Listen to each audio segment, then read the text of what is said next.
Yeah. Yep.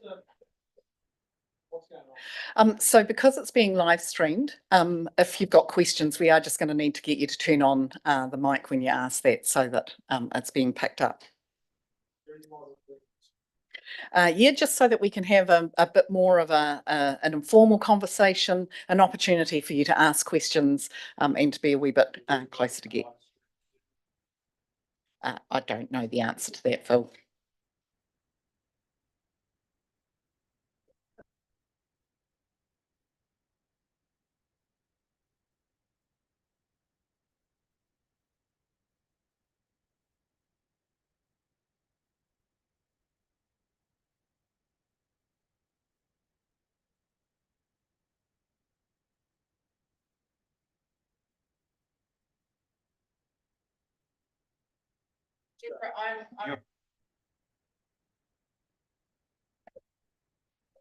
Kia ora, you've just got some printouts in front of you of the presentation, which you may wish to take notes on as we go through.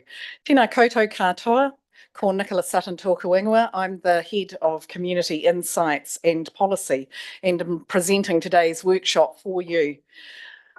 In November 2023, Council agreed to a raft of changes to the community funding program, and some of the changes are minor and some of the changes are significant. But I think it's really important to just be aware that the community is not losing any access to any of their funds, and the processes that they use for applying for funding still continue. So the changes are primarily on how we manage things internally and are primarily around improving that.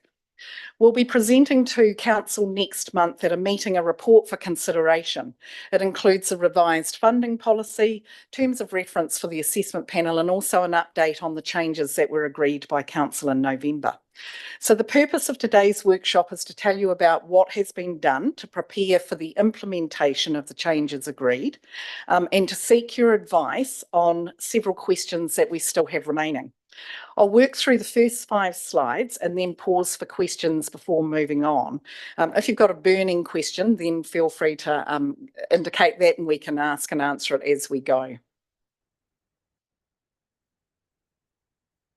So first of all, I just want to very quickly cover off what we are talking about when we're talking about community funding. We're talking about all of the funding that is given to communities so that they can undertake their activities and their projects. Contestable funding means it is open to any group or person that meets the criteria for that fund, and it's decided by an assessment panel. So in other words, it's a competitive process. The non-contestable funds mean those that are allocated to a group or person based on set criteria and rules, and they're typically smaller amounts and very specific. So the Community Pools Fund is an example of that, where $1,000 is given to any community pool out of our 14 that is going to be open to the public outside of school hours. Another example is the Meet Your Street Fund, which is up to $100 for a little Meet Your Street event. And so those are non-contestable funds. They don't run through a competitive process.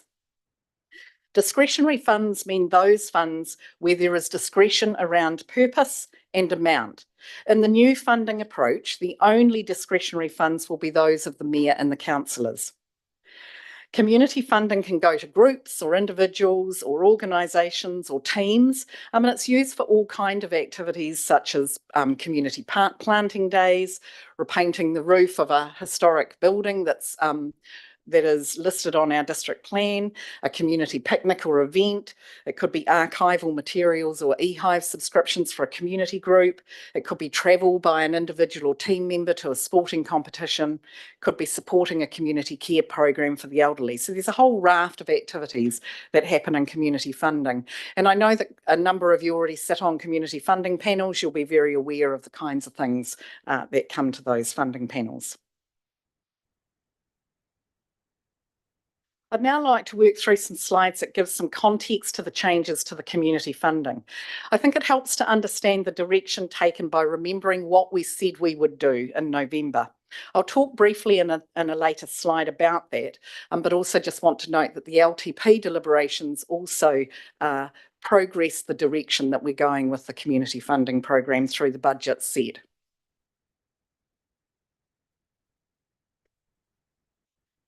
The driver for changing the community funding approach is because it's really inefficient and lacks transparency, and that means that we find it a little bit more difficult to be effective and to make strategic funding decisions. The current funding process and system for recording information varies from fund to fund, and different funds are managed by different groups across council. With no single source of information, there is limited oversight of what is being funded from where. This meant that community groups could apply to different funds for the same or different activities from different parts of council. This is a real waste of community's time, and it's confusing. One part of council might turn down an application that another part of council then approves, and some groups could spend a lot of time chasing smaller grants from different grant pools, when it would be much better if we just gave them one grant and didn't ask them to jump through all these different hoops. Grant processes are also really manual, with Excel spreadsheets for each fund managing our information and our reporting. A lot of the manual processes leave room for error and are not a good use of staff time. The change to a coordinated funding approach with capability to automate processes for applicants and council means that we can focus on enabling community rather than managing detailed manual administration. The new approach means that we can have integrated reporting, and that's going to let council be much more strategic and more transparent. So throughout the rest of this workshop, I just ask you to keep in mind the why for the changes. So when you're looking and listening, think about, will this new approach increase council's ability to be transparent, effective, efficient, and to make more strategic funding decisions?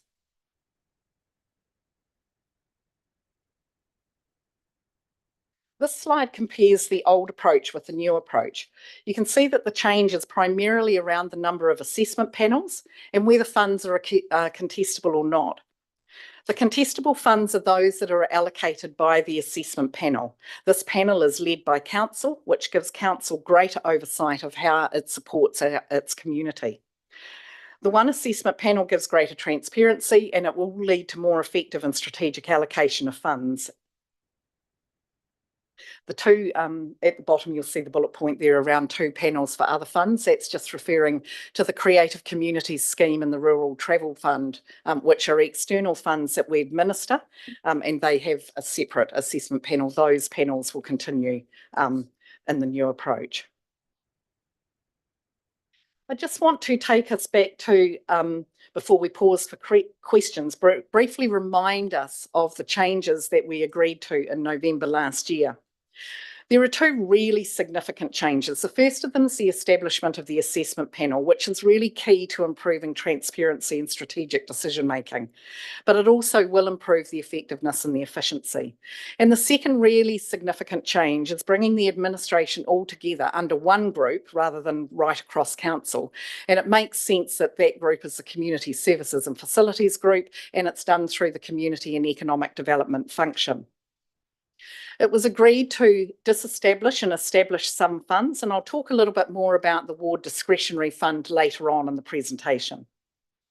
Minor changes were also proposed and agreed in that report as well. For example, the Meet Your Street Fund was an allocation of $75 an event. The change agreed was to put that up to $100 event, but we also proposed changing its name so that it could include Dinners of Selwyn. However, as we've worked through the processes for implementation, we've realised that that doesn't work particularly well, and it doesn't meet the efficiency and effectiveness test. The Dinners of Selwyn sit quite well within community funding, so we're going to propose that we just keep the name Meet Your Street and leave it at the 100 as proposed. But they will all be contained in the report updates that we give to you for consideration next month. We, of course, have had to update the funding policy to take into account all of the changes, and we've tried to make that policy much clearer for both community and council and the future direction of the community funds. We've been busy updating processes, so Stephanie has been absolutely leading the charge on that, and we're getting the systems ready for the changes. Work is underway by our information services team on the procurement of some standard grant management software. So I'm now just going to pause for any questions that you might have about the context. Just bear in mind that we've got quite a selection of slides coming up on the assessment panel. So if you've got questions about that, suggest you probably hold it until we've worked through those. And we've also got discussion coming up on these funds here. But are there any other questions about the context that you'd be interested in? Just want to make sure that I have a full understanding of it more than anything else. The funds are going to be assessed by a panel. Yes. And then the panel will then go and decide on the individual level where the funding comes from. Sorry, what do you mean by where the fund comes from? So is it one panel? Yes, it is one panel. For all things, like for example, if it's the discretionary fund that was previously the water discretionary fund versus the history fund, the same panel will consider. Yeah. Okay. Yeah. Yeah. And we will talk a bit more about how that whole panel works. But yes. Sure. Just wanted to just to clarify too, the disestablishment of the water discretionary fund and the redistribution of the money into the new individual teams and community funds. Yeah. I don't recall that being a decision we made in November, because I think that would have been something that we would have talked about a lot more. So, yes, it was in the report. It was in the report. Yeah. It is. Yeah. Thank you. Yeah. Right. Thank you. I appreciate. And also, I particularly brought up that the ward discretionary fund, if we're amalgamating in it, how are we keeping that amount separate between the wards, because they're collected from each of the wards and there's different amount at each of the wards. So we definitely did talk about. Pardon? Well, so yes. Can I just say that? Sorry. That's right. You go first. No, you were next. Oh, okay. Key concern is equity. One of the things I think particularly our smaller communities appreciate is local knowledge. And if you get one super committee, where is this local knowledge component? And I think when we talk about it's more efficient, it's more transparent, I suppose the question I ask is for who? Is it for us or is it for our community? Because we get so focused on what's easier and better for us, sometimes we miss what's easier and better for our community. And the immediate burning issue, I think that I won't be the only councillor here now, is the disestablishment of the ward discretionary funds was poorly handled, poorly signalled, poorly messaged. Our community is just furious. I've got an application today, an urgent application to assist people that have been relying on the ability to apply to that fund. And if I want a better word, our community is pretty upset with us.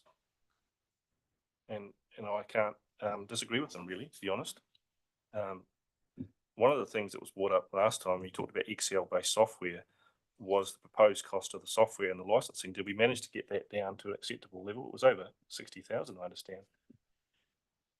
It was a ballpark figure, but that it's sitting with information services around procurement. So at this point, can't give you more. While it might be detail. Excel-based, it's relatively cheap. It's relatively expensive in staff time. And doesn't allow for the integrated reporting. I think just coming back to the question around transparency, actually one of the problems is there is no transparency for community. So not only did council not know what was going out to community, but community doesn't know either. And I think they have a right to know who's being funded to do what in their communities. And part of that's driven by the fact that we just didn't have the opportunity to have integrated reporting. So certainly I think the transparency from my perspective is actually more about community than it is about council, although what the transparency does for council is it allows it to make much more strategic decisions. So to be able to set priority areas for its funding and go, actually, in this next period of time, we're really going to focus on these kind of things because we want to lift that in our community, and so that becomes your strategic focus. Sorry. I fail to see why it's not transparent. It's fully minuted. You know, it's available to the public. Everyone can read the grant applications, who's applied, who's been successful. Well, where's the lack of transparency in that?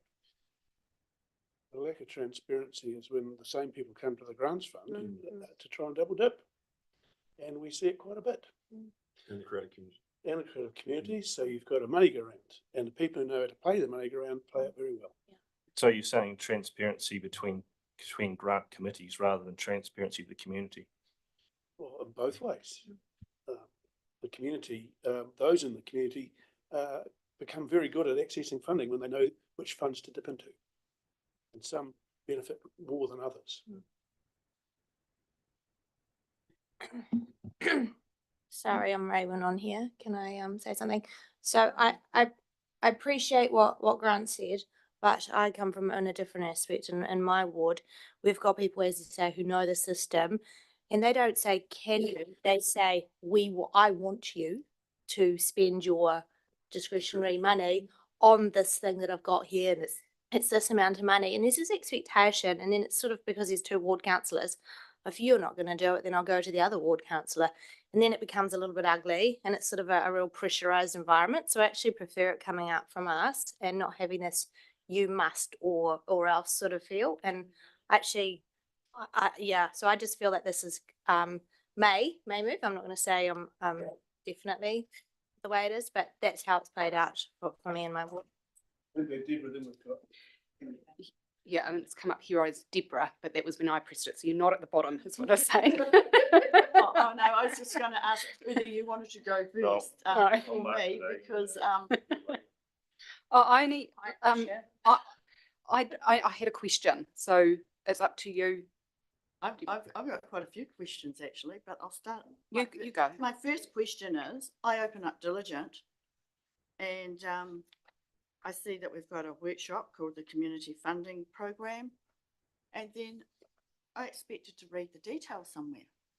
Now, was I missing something, or with regards to having information presented to councils at least 48 hours before being involved in some decision-making process, or a workshop of having the information put in front of us to actually read? The workshop and having the information put in front of you for discussion this morning.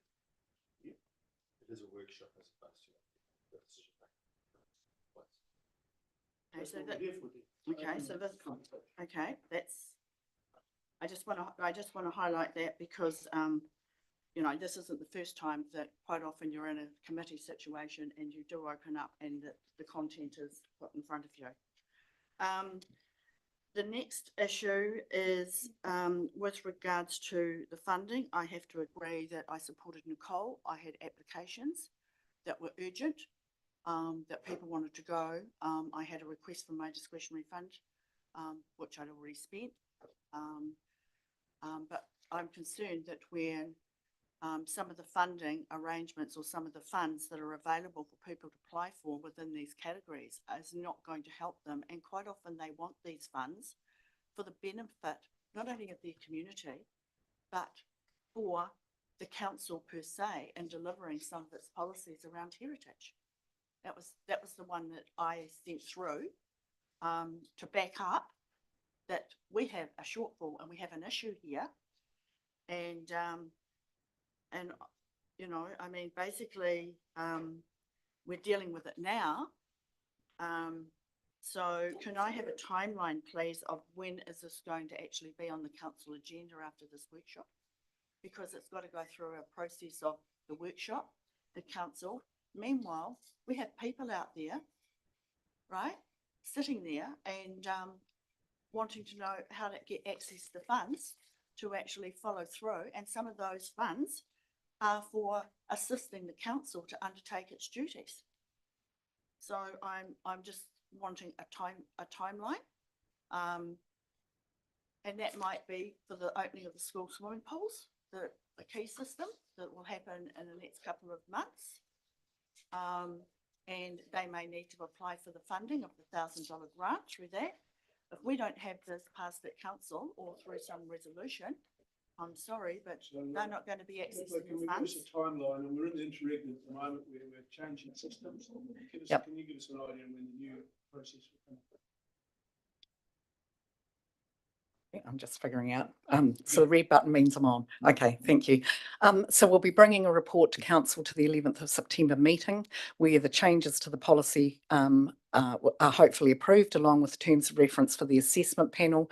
The first meeting of the assessment panel will take place in October. So that means that all funding decisions from October onwards will be made by that assessment panel, and that there is a transition process for the ward discretionary fund for the applications that are in hand. I understand those are being heard today.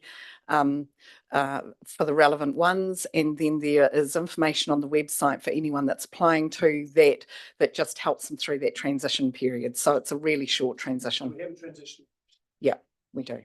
Yeah. And my next question, I guess, is around understanding the allocation of the funds. For example, how much funding have we set aside for predator free? How much funding have we set aside for Teams funds, for the discretionary funds? But some of that will come up in later slides. Was there any Yeah. carryover? That's coming up. as we Yeah. go through this. Okay. Well, I'm sorry, but I'm ahead of myself, but I'm looking at a process perspective here. We're trying to run a process, so Meg, So my question, and it might actually come into the future slide when we're talking about the ward discretionary fund, but what I've always found really difficult to understand is what about groups that don't just fall into one particular ward? Because there's plenty of groups, not only mana whenua, but others that cross wards. So where does that go? Is that My understanding is that the allocation split between the various wards that it crosses over. They go down, sorry to interrupt, but they go down where everyone is living, and then they allocate it to that ward. So it splits it up. If it's a group across, yeah, so mana whenua? it would go on where you're living, because it goes, yeah, Doesn't go into ward discretion. Depends what you're applying. yeah. Mm. well, I think, Yeah. well, I think we're going to learn more about this as it carries on. So good questions. Yeah. So should we? Yeah. Questions maybe should move on. Yeah, thank you. Yeah. And some of the detail, I have to say, Stephanie's the expert in it. And we're not talking about all of the funds today. So it may be that we can respond to you in the morning tea break with information about particular things if needed. So the next section, I just want to talk to you about the assessment panel. So the assessment panel is a committee of council that's appointed by council. And that's appointed at the first meeting after an election, and the members serve for the triennium. The members of the panel will be 4 councillors, 1 from each ward, which addresses a concern about lack of local knowledge. And there is 1 to 2 iwi Māori members nominated by iwi Māori. There will be a seat of a youth council for a youth council member should they decide to take it up, and we're interested to see what you think about including 1 to 2 independent members. So I've got a few discussion questions coming up just around that. So if I want to explain a little bit about what I mean by independent. So an independent person or people would bring external community insights to the process and would increase community confidence about the objectivity of allocations. The independent member would be unpaid.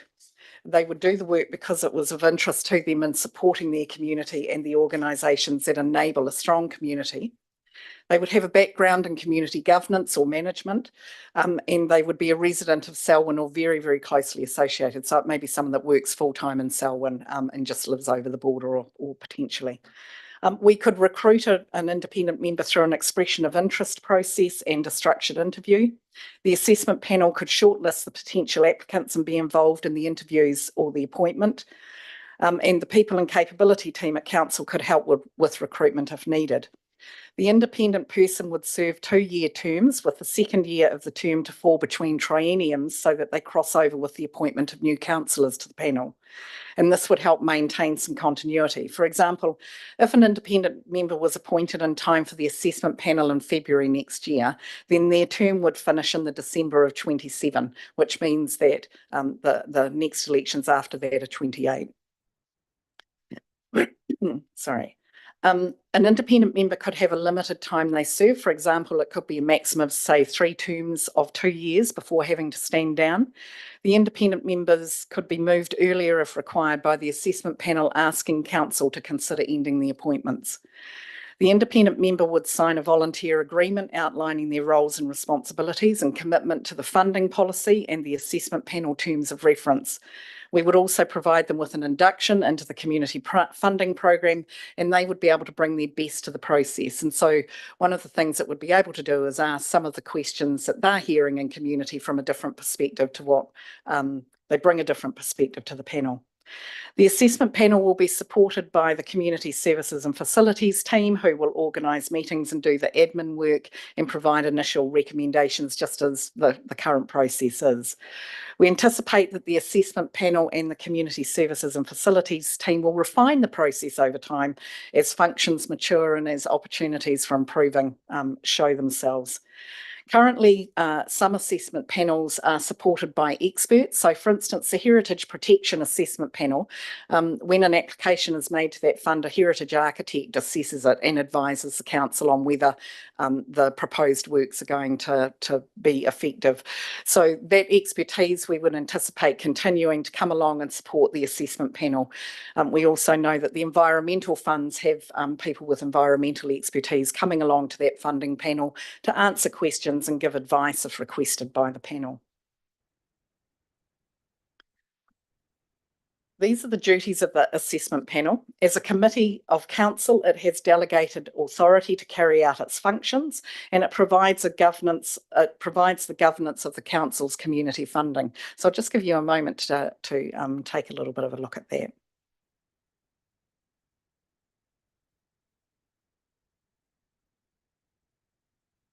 Oh, sorry. Okay, I can run through it, Deborah.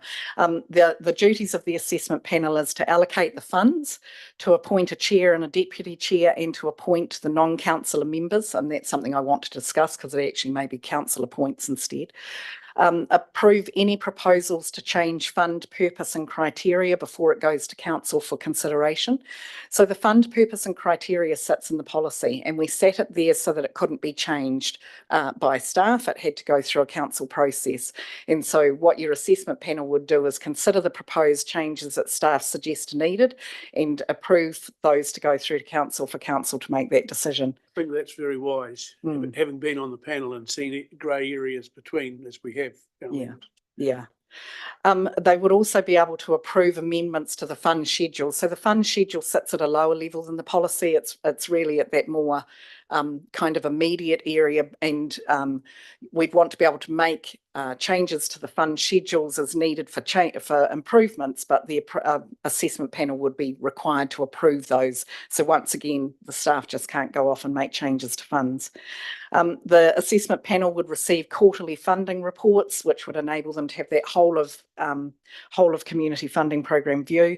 They would participate in 5-yearly review of the community funding program. So the policy proposes that there is a formal review of the funding program to make sure it continues to be effective and addresses the needs of community, and we'd seek input from community on that. Why a 5-year and not 3?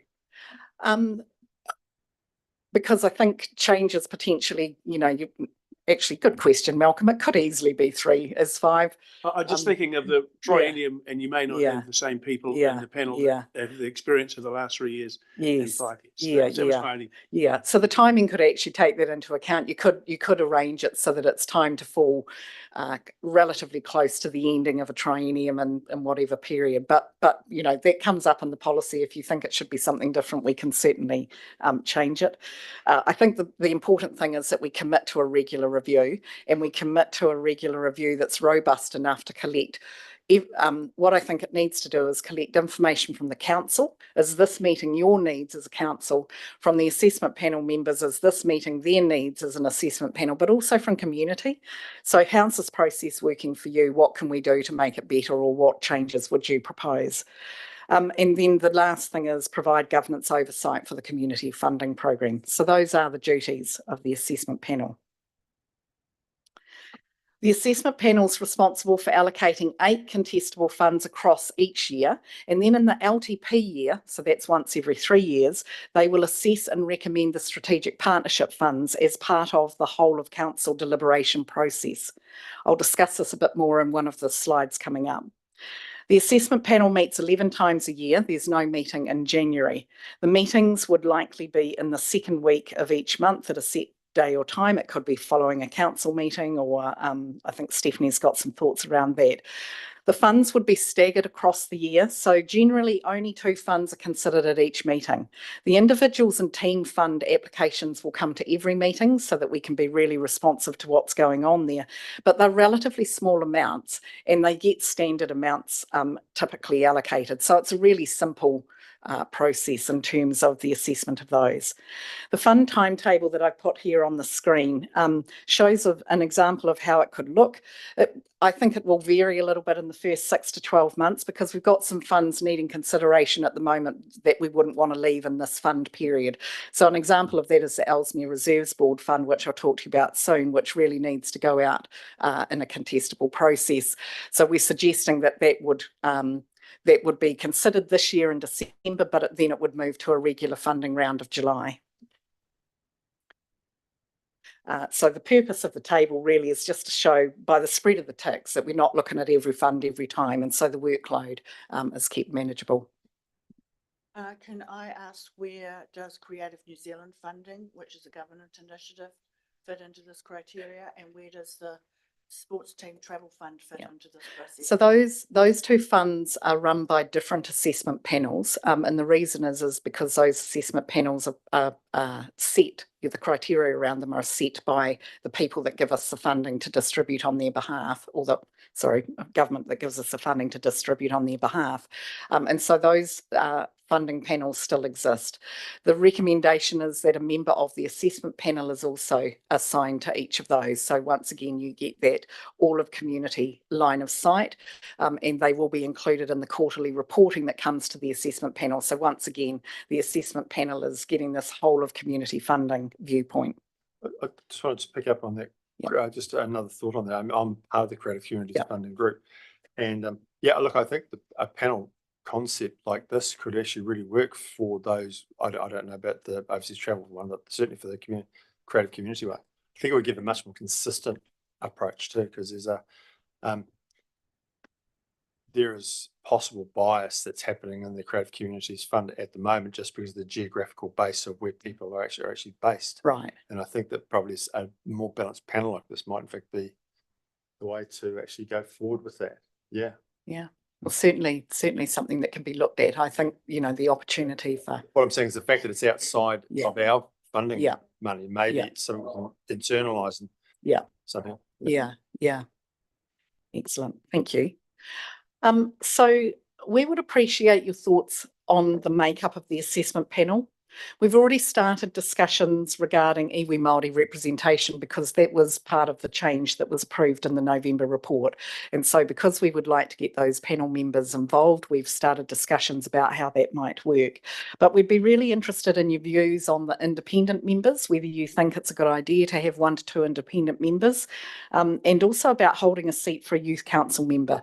So at this point, I'm suggesting the seat for the youth council member is if the youth council decide they want to appoint someone to it. So it may be that at various times in the youth council's life, there may not be a council member that wants to take up that opportunity, but there may also be opportunities when they do.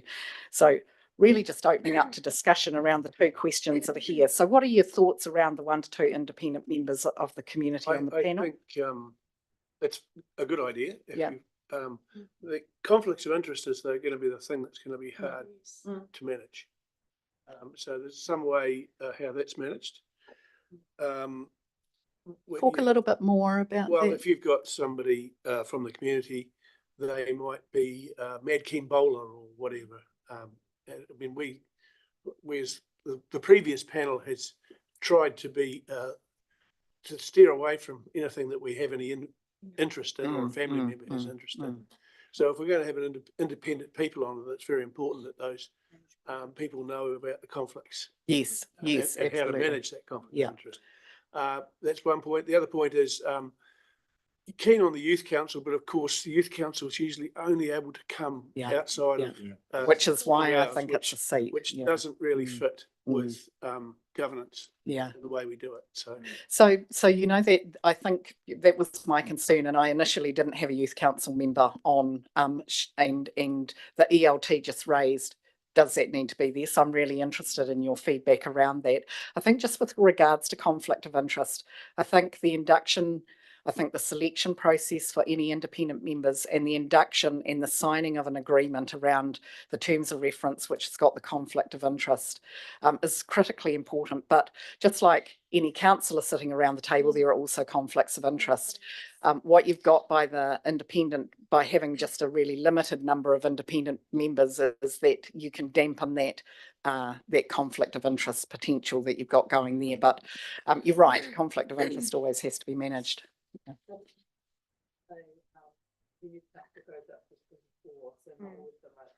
Right. Yeah. So there may well be. So I guess it's a question of whether it's just a seat held open and the youth council determine whether they put someone forward for it. Yeah. I think in the interest of giving everybody, we'll forget about what's on here and just run around the table. Oh, yeah, Okay. okay. Thanks for explaining, the assessment panel. My question is that, this criteria will run under the Community and Investment Committee, subcommittee? Is that, so it'll be? No, it's it's a committee of council of its own. So the assessment panel is a committee of council Oh, of sorry, its own. I had Community and Investment Committee, that it would be under. No, No. no. Okay, that's fine. Just for, we have a funding model for the future of, I guess, governance at a council level. And I'm just wondering, with regards to, the process that's on the agenda today, with regards to how that's, are the two compatible, or are there major differences between, this assessment, this panel, how it's set up, and the report that we have to discuss on the council agenda? Are there any differences, or the same, or? Deborah, the chair, can you talk a little bit about what that fund is that you're referring to? Sorry? Well, I'm not sure what the potential conflict you're raising is. I'm not aware of the fund that you are describing, or the funding model that you are describing. No, it's not so much the funding model, it's the assessment panel structure. Oh, yes. How compatible is that? Has the structure we're discussing now for this assessment panel compatible or interrelates with regards to the process that is on our council agenda this afternoon? Different committee, You're different talking about committee committees. structures. Yeah. You're raising that. Okay, Is that the question? This is not part of the No, committee. it's This is different. its Yeah. own. Yeah. no, okay, this is a separate committee structure, right? No, With it's the regards to this committee, process, but I just want to understand, not structure. I just want to understand with what we've got on our council agenda this Yeah. afternoon, are there any process compatibilities that transpire from this process to the other, to the one we've got to discuss this afternoon? That's the question. No. Sorry, no, okay, that's fine. That's all I need to know. Actually, There is? there is, Oh, yes, yeah, I'm about next. the long-term We're not plan. gonna do grant? There is. Oh, I'll come back to it. I think Okay, we thank just you. go around. Go around the room. So you go. I'll ask one question, which might form a second question. You talked earlier on. Let's just use your microphone, Grant, for the live stream. You Thank talked you. earlier on about experts, particularly the heritage architect, that being used in that space. Are they remunerated or are they volunteers? I'm sorry, I don't have that information. So in the interest of transparency, where does that funding come from? It should come out of the fund itself, not as the council shouldn't. If we're going to put funding aside, the monies that we use for the fund should be to pay that person. So I think most people were unaware that those people were paid. Not to say they shouldn't be, but I'm saying we're unaware of that. And so it sort of leads to the second question is, what is the problem we're trying to fix by appointing independents? Is it a lack of knowledge, or are they specific industry knowledge gaps we're trying to fill? And if so, should we rather just bring people in to fill the gaps that are specific? I'm a bit concerned, like Malcolm says, that let's talk reality here. You put out the application, who are you likely to get? Likely to be someone who's retired, likely to be someone who's older, who has specific interest in one area of the community, who thinks this will be a great opportunity for me to influence some of the funding decisions that I've missed out in the past. And that is the reality of it. You can dress it up every way you like, but let's talk about the reality. And I think I'm really quite concerned about that's what will happen. And I think maybe we're better to stick to the council iwi and bring in subject experts if we need them, and say, actually, we've got a bit of a shortfall in this space. Can we get some advice? And look, we've got a wealth of advice within our staff. Yes, certainly the Let's not forget we environmental. should utilise the expertise, expertise, professional expertise we've got with our staff, rather than getting a potential who knows what expertise. Can we just clear up, when we do get a heritage architect in, that comes out of general funds, not out of the actual heritage fund? It does It come out of does. general Because fund. the heritage from what fund has I- been Yeah, that underfunded for many years. Yeah. We've just bumped it up this LTP, thank heavens. You're making a point there, but the point I'm making is if you're going to pay people, let's have it transparent in the budget and show there's 100,000 for heritage, X amount is used for whatever the expert advice is, by chunking it into the pot of general rate. Everyone's going, well, that's not transparent. Yeah.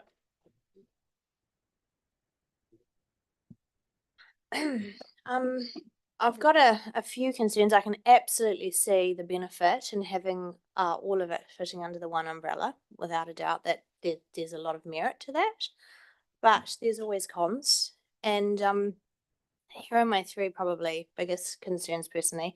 One is, while you're stating that it's going to be quite streamlined and you don't consider it be too much work, I am wondering if it's going to be a considerable amount of reading to do the job properly, and on loading up after the representation review.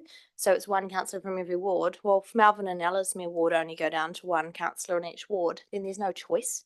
Those two councillors then have to be on this panel, and those councillors are also attending large amounts of rural community groups, and they're taking all of that ward work onto just one person. So that's a big concern for me. And as Grant said, having an independent person might only look after that ward. Well, that fits into my second thing is, what if that councillor is unwell and unavailable? And it could be someone who's quite seriously unwell and not available for quite some time.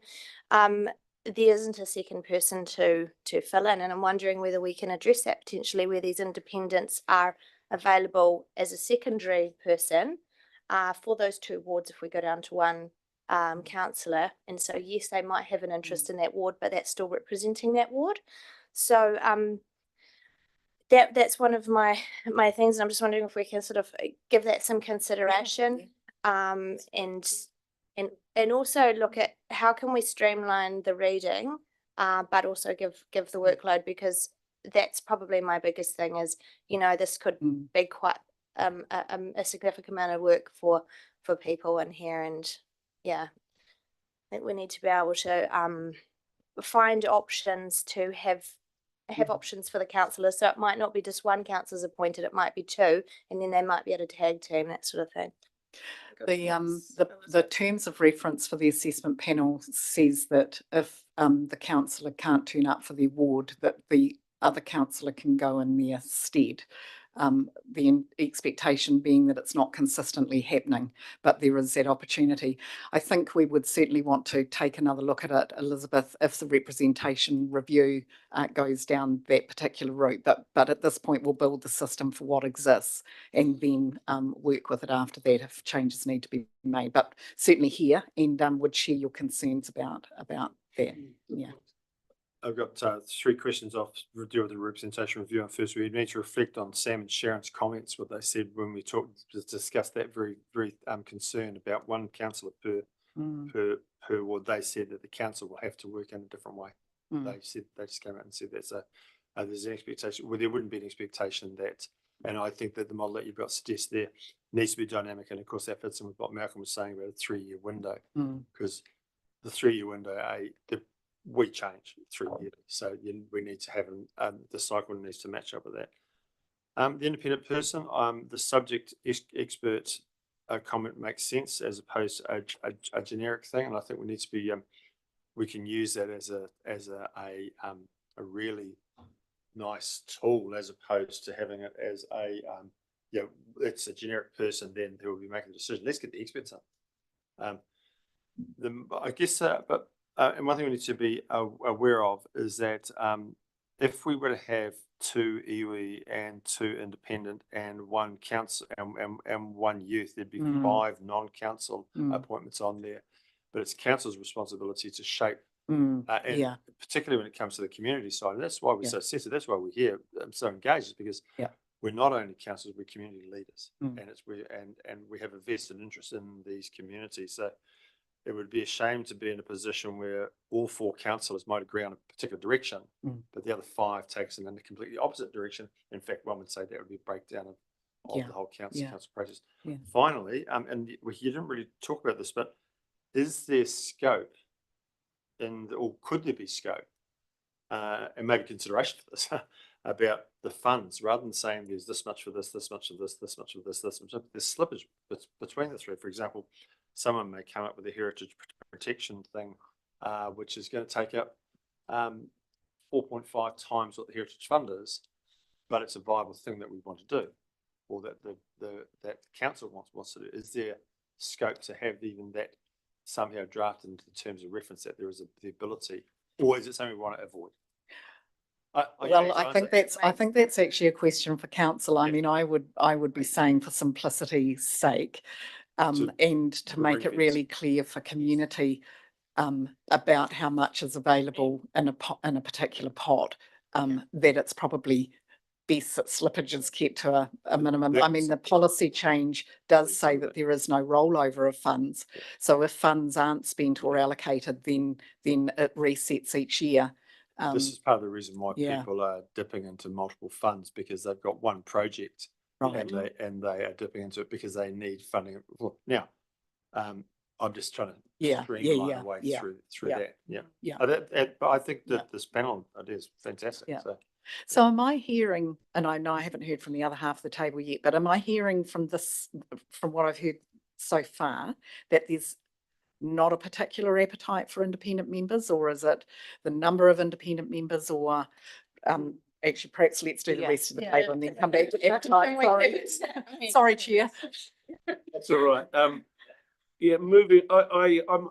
We do need to do this. I've chaired the panel for the last couple of training, and we do need to do this. Right. I see religious organisations and others who are having a laugh with what we've got at the moment. A very good question was asked before about workload by Elizabeth. As we've done this before, the staff have assessed, Stephanie and the team have assessed the applications and given us a broad brush of what they want the money for and whether they qualify under the terms of reference. So we will still have that sifting process and some form of report for the future panel. Yeah, absolutely. So the same process is what is used, and over time we'll be looking to the panel to say, actually, we want this or more of this rather than this. So, the panel gets to shape the information that they see as well over time if they want to.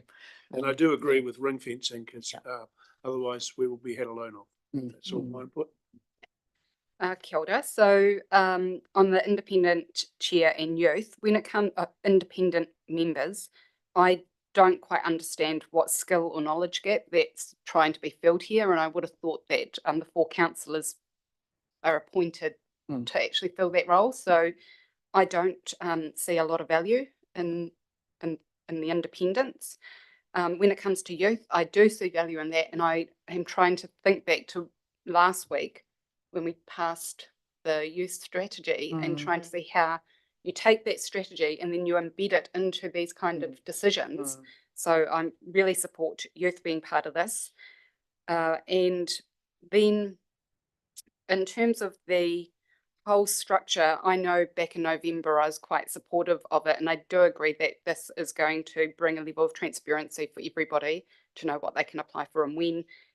There's less funds by having the 16, I think, and it will be really clear about what funds are coming up when, and I like the timetable. But the only part, the question I had, which is very similar to what Deborah had, which is we're moving this new strategic approach where we're going to have committees that are going to be set up to have a strategy focus, and then the assessment panel is going to be looking at the strategic partnerships at the LTP year. And there would need to be built in some type of process so that those strategies, like the climate change strategy or the urban design strategy committee, those committees have a way to identify, to say these are actually our strategic, we're identifying who we think are our strategic partners. So I just think there needs to be a little bit of a process around the strategic partnership piece. But otherwise, fully support this. I think it's actually great. So you're saying that we're going to channel funding, like we say, were you going to make an approach as opposed to being on an application basis? No, I'm talking about the strategic partnership fund and how that in here that comes up only once every LTP 3 years to go who are going to be the strategic partners for the next 3 years. And that currently is proposed to sit in here at the assessment panel, which I think is great. But there needs to be a pathway for the committees to identify who the strategic partners And are. we could certainly build that into the process. Yeah.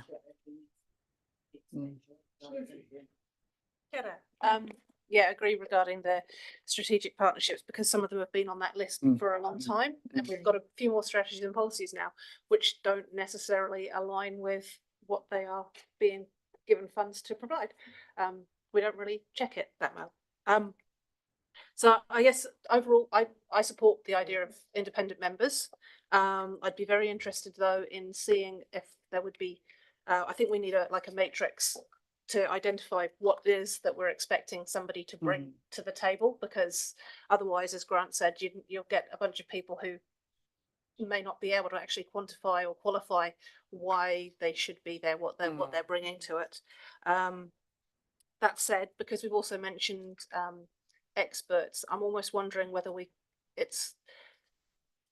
I doubt that we would find 1 to 2 unicorns who would be able to provide expertise to all of these things. We've got the heritage, we've got the environment and everything else. So perhaps we almost need one person who is demonstrably, representative in some way of the needs generally. And then perhaps the other position could be rotating depending on which panel is at which funds are being looked at that time. Like if it's the Heritage Month. That's a good question. That was just my thought. If we've got 1 to 2, if it's a panel where we've got a heritage fund that time, we don't really want to go adding another person on top. So that was what I was thinking that, but I'll go with whatever. I would like to suggest in terms of conflicts, when we go to the Water Zone Committee meetings, which are more of an ECAN thing, every single meeting, our conflicts of interest are listed in the agenda. So it's very clear to everybody which groups you're affiliated with. And because, we're all elected from the community, generally speaking, we all have links to quite a few nonprofits who might be applying for funding at some time or another. So I think that would probably be valuable if we're in the interests, again, of transparency for everybody. Slightly controversial suggestion. So I would like to suggest that if we're going to be bringing in, so obviously the experts we've heard are paid at the moment. I do think that independents should get some sort of honorarium for their time. That includes any mana whenua reps. Like if you're spending time and we are asking for your labour, then I think there should be some sort of compensation or at least discussed. So yeah. I like the idea of alternates, particularly if we end up with single council awards. I'm just wondering whether that might be something to talk to those ward-based residents associations, maybe one of the chairs, to make it relevant in that sort of thing, that it's somebody who is obviously respected in their area. Maybe one of them would be interested in something like that. And last comment is, I do see the value in somebody from the Youth Council as providing a different view there. I think it was quite interesting to see what they brought to the representation review subcommittee.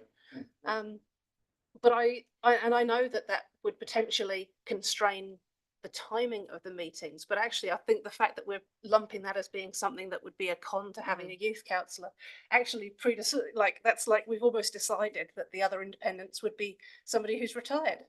Or somebody who's self-employed. Like, no, actually, any independent or expert quite possibly would have other commitments on their time from 9 till 5 or 8 till 6. We shouldn't be thinking, oh, we need to do this in our daytime. But that does come with the other con that if we can't align it somehow, then we're asking staff to work overtime as well. So that's got to be a consideration in there somewhere too. Thank you. I'm done. Thanks for that. It would have been helpful if like Deborah had said before, if we'd had the slides earlier, so I could actually digest them. So I, just following up on what Sophie has said, I do see value in having other community members there, but obviously there needs to be a process and quite clear on what we're looking for. I chaired in my first term the Rural Travel Fund, which has a couple of independent members, and it was really good having them to input into the decisions that we were making on that one. Youth, I think that's a no-brainer. We've got the Youth Council there. This should be something that they're involved with as well. When we're talking about the timing might not suit, we managed for the rep review to have it at a time which the Youth Council could attend. We are more flexible with our time than everyone else, and as Sophie's also pointed out, as you know, an independent member, we're narrowing. If we're going down that route, we're narrowing the pool that we can have of that by sticking to the hours that suit us. So I think that's quite easily managed. One thing, so this is meeting monthly, this panel, which is fine. I've been asking for quite a while about the interim between when we're finishing at the end of the financial year just gone for the ward discretionary fund, and it has been put on hold pretty much for these few months. We're having an assessment in the meantime, but why have we not continued, as I have suggested through that period, tried to suggest, is to keep we had this properly done. And then I see on this that the expectation is that we were going to continue to run this monthly. So I'm putting it out there because this has been something that I've brought up, and I haven't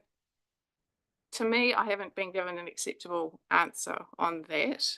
And I would like some thought given to how the next few months until so we've got 11th of September it goes to council, and then October is the first meeting of the assessment panel. These next few months, I think we need to have a system that is continuing this discretionary fund thing. Thank you. Thank you. So, and I just need to check with the chair. So we've got to 10 o'clock. And quite clearly we haven't made it to the end of the workshop, and I suspect some of the things that are on the presentation were of particular interest to councillors. So just a question about what step you want to take from here.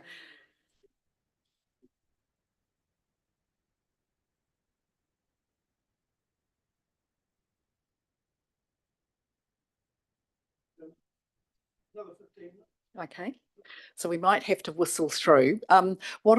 What I think I'm hearing, and I just need to get a bit of a sense, because we'll actually, it will impact the policy that comes to you for approval in the terms of reference. Am I hearing that you, by and large, like the idea of independent members, but maybe what I'm hearing is maybe it's one, not two? No? Right, yeah, okay. Can we just decide that later, and can we just go through this? Yeah. And then, sorry to cut you off, but Yeah. Just conscious that we've got quite a few more slides. Yep, excellent. So I am going to whistle through a little bit more quickly than what we were. The reason that the funds that are up here have been selected is ones that councillors have expressed an interest in or are a little bit challenging. So I'm just going to start with the Residents Group Fund. The whole idea of this is about being really simple, no fuss. So we heard from the residents groups that the process was difficult. We had originally proposed that we split the residents groups 24,000 into two bits, a contestable bit and a non-contestable bit, but it actually didn't address the question of efficiency and effectiveness, but it also meant that those residents groups didn't get to make some decisions for themselves about how they use their funding and be independent groups. So we're proposing that we just split the 24,000 evenly between the recognised residents groups at $1,000, and that there's a very simple one-page form that basically gathers contact information and other bits and pieces. And got some questions. Hopefully a question. Oh, sorry, no, I think Sophie was first. Yes. Yeah, hopefully a quick one, not needing to be answered at this point. But I just want to highlight that Rolleston only has one group Yep. for 30,000 people. Yeah. It is entirely possible that at some point we'll have additional community groups. Yeah. And yeah, if that's the case, if somebody could give consideration to, does the fund increase with the number of recognised groups, or does it split in different ways? And I would anticipate it would increase, and it may be that we consider just a transition of given that it's small amounts of funding a transition between some funds. So yeah, I think that would be where I would propose that it went. Just from a follow on from Sophie's question, because that was my question.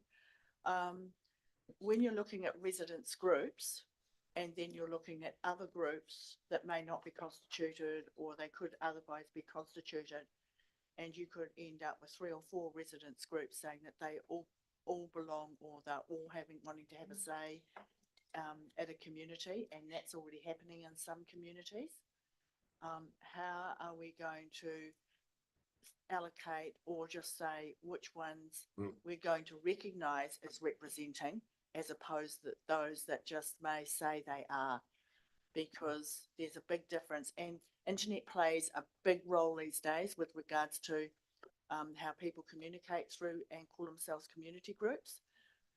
It's important, that they should have meetings. They should have a membership. It should, if they're incorporated, they should fit within the charities legislation that's coming through. I think we need a clarity around recognising those, what constitutes a qualified community group. We could have a ratepayers group set up, and separately. Good point, Deborah. We do have several groups proposing to be voices in some communities who may not be.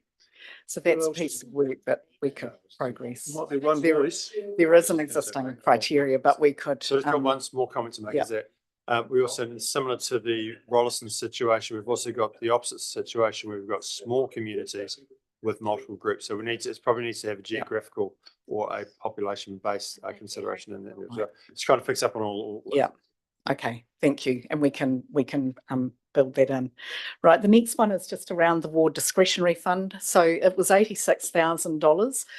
It's been disestablished from the 1st of July with the funding transferred to other funding pools. So community haven't lost access to the funds. 53,000 of it is going into a new individuals and teams fund, because our assessment of what the ward discretionary funds were actually being used for, that was where the amounts fell, and the rest be transferred into the community fund. If at a point in the future we recognise that there's more going into the individual and teams area than what is available in that fund, then the assessment panel and the council could consider shifting a little bit back in to pick that up. I think what's really important just to understand around this is that community hasn't lost anything. So the individual and teams fund has got the same criteria that the ward fund had around individuals and team funding. So people can apply to it. It's exactly the same criteria. And so what's being funded currently can be funded in the future. It's just under a different name. Obviously, the transition has not gone as well as what it should have. And I acknowledge that, and the transition period at this particular point in time is that applications that come in that can't wait until October because the event or whatever is going to require a decision before then. There's a process for dealing with that. Can I speak to that? So directly on that. So on the website, it doesn't have the application form. We have to, and it's written, although it says to contact the funding team, I think it would be a lot easier and much better process to actually have the actual application form as it was up until this new thing came on the website, is to be directly on the website. And then if you're wanting to change that application form, that you do that and change it later, but in the interim you just keep the one that's up there. Because at the moment, reading that, there's been more added to that. as I've asked the questions, but to me, it's still not clear that that fund is properly available, and it's not an easy way to, there's not an easy access to actually apply for it, and has not been for, well, since I brought it up. So just for the 2 month period, I think part of it's about having a conversation with the person or the group. And that's what the idea is behind responding, because we're in a little bit of a no man's zone in that we don't have a ward discretionary fund anymore, and we don't have the policy in place for the individuals and teams fund. So we just are sitting in that no man's land and trying to find a pragmatic way forward. But Well, and this is where it's unfortunate, because I mean, when we're talking about that the way that this was changing was the end of last year. I had the expectation, and that's what I thought, was that it would be ready to go at the start of this financial year, because that's what we had agreed that it happened. And I can understand that maybe there's a lot more complexity in the amount of funds and how everything operates, so it might have taken longer. But there should have also been, I think, a better process for an interim until we got this one started. yeah, Has- yeah, right. Has anyone given thought that this might be better to we carry on with what we've existingly got, and this would be implemented for the new council, which 2/3 into a triennium we're changing, and then we've only got 12 months or less than 12 months with regards to a new council being elected. And I'm just wondering, on a timing perspective, whether it would be easier to carry on with what we've got and develop this for the new council. It's always easy to do what you've done in the past rather than make change, Deborah. We're talking about another month before we hook into the new one. I mean, the point is made that the public are pretty dissatisfied with being in a no man's land, as you've put it, Nicola, and we just need to deal with that over the next month and satisfy the community. Thank you. I won't spend any time on this next one unless people want to, but it was really just reiterating what the individuals and teams fund was about, and showing that the criteria was the same between that and the ward discretionary fund. So I think it's really important that people understand community's not losing anything. It's just about the way it's managed. Next one that I just want to briefly draw your attention to is the Ellesmere Reserves Board Fund, which was handed over to Council in 2021, and it's not really gone through a sort of a formal allocation process since then, although funding has been given out and used. What we know is that quite a considerable amount of the funding goes to the golf club or the motor racing club, but there has been some really good work on council reserves that does support other sporting codes. What we will ask you in the report next month is to open up a publicly advertised contestable funding round of $76,000 for to the Ellesmere sport and recreation community, so that we can go through an open and transparent process, and the assessment panel will decide that in December, and then we'll move into a yearly contestable process that happens in July of each year. I just wonder, given the scale of the redevelopment likely to go on in Leaston Park, whether there's an argument that council should be allowed to apply to that group, because there's a whole plethora of needs within that redevelopment, which it seems like the Ellesmere Reserve Board Fund is actually, that's what the rationale for it was. And so whether we shouldn't actually not open that up is a question that the council might want to consider at that time, and just say, well, maybe it's better just to tie ho on this and think about the bigger picture here. Yeah, that's a very good point, and it'd probably be a lot to do with the way in which the fund was set up in that time and what it could be used for. But I think it's a very good point. Yeah, I support it too, because the Ellesmere Reserve Board Fund has its own constitution, and the legacy of the lease says that the funds have to go through to the community of Ellesmere residents. These documents, these trust documents, you've got to go to the High Court basically to change them, Well, we'll leave Yeah, our, it's the- we'll it's leave the our, gam- we're it's the aware of gamble this and we'll leave estate. our staff to do that. I'm Right, the aware of, Gamble estate with the library. I'm aware of the time we're So- constraints are under. Moving on. Okay, so the Strategic Events Fund, I just wanted to bring that before you today. We did have a discussion question here, but I'm not sure we're going to have time to answer it. It might be something we come back to later. But just letting you know that it has a contestable and a non-contestable element to it. So the contestable element is where we publicly advertise, typically smaller scale events, and the non-contestable element is where it enables council to strategically pursue much larger scale events and to go into kind of bidding processes around it. So the discussion question would be really good to have at some point with you is just how we set the direction around those large scale events to pursue, whether it's the council assessment panel setting the directional priority or whether staff go out and come back to council with ideas. So just would be interested in that. One last thing is this year we are only doing the smaller contestable elements of this particular fund, and the budget that was approved in the LTP reflected that it's a much smaller budget this year, but we'll have the process in place for next financial year. Can you give us an example of what those larger events might be? Yeah, I'm going to ask Stephanie to give some examples of what that might be. Please come up to the mic, Steph. Are these the major events that were in the long-term plan deliberations we did? Stephanie. Yeah, but it does certainly align with the economic development strategy, some of the Yeah, and so we're seeing quite a few large events come through the community fund, and so that's taking up a large portion of the community fund at the moment. So we've got like the Hororata Glow, Least and Fate, events like that. And so if they can apply for a different fund, then there's more funds available in the community fund for those smaller grassroots groups. Yeah. It's the non-contestable. The non-contestable. Actively seeking to bring in, say, a Yeah. cultural festival. into Bidding for events to come to Selwyn. Yeah, so for example, like the Masters Games, South Island Masters Games or something like that coming out to Selwyn. Yeah. Thank you for that clarification. Thank you. So where do we sit with regards to strategically every year we help fund fireworks? Is that into this fund?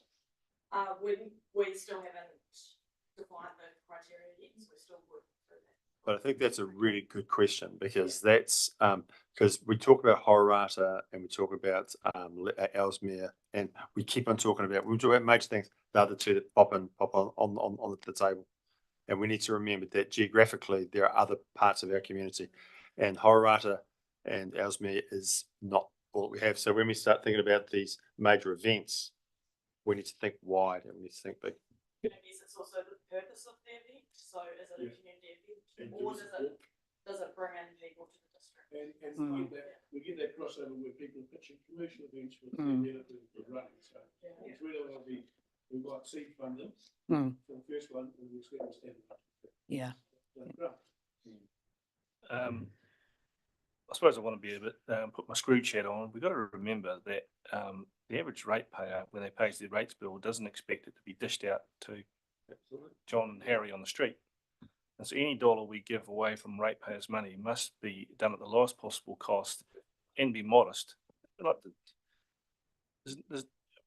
I get quite a lot of feedback from significant ratepayers who go, Jesus, you're not doing well enough with the money I give you, let alone you've been giving it away to other people.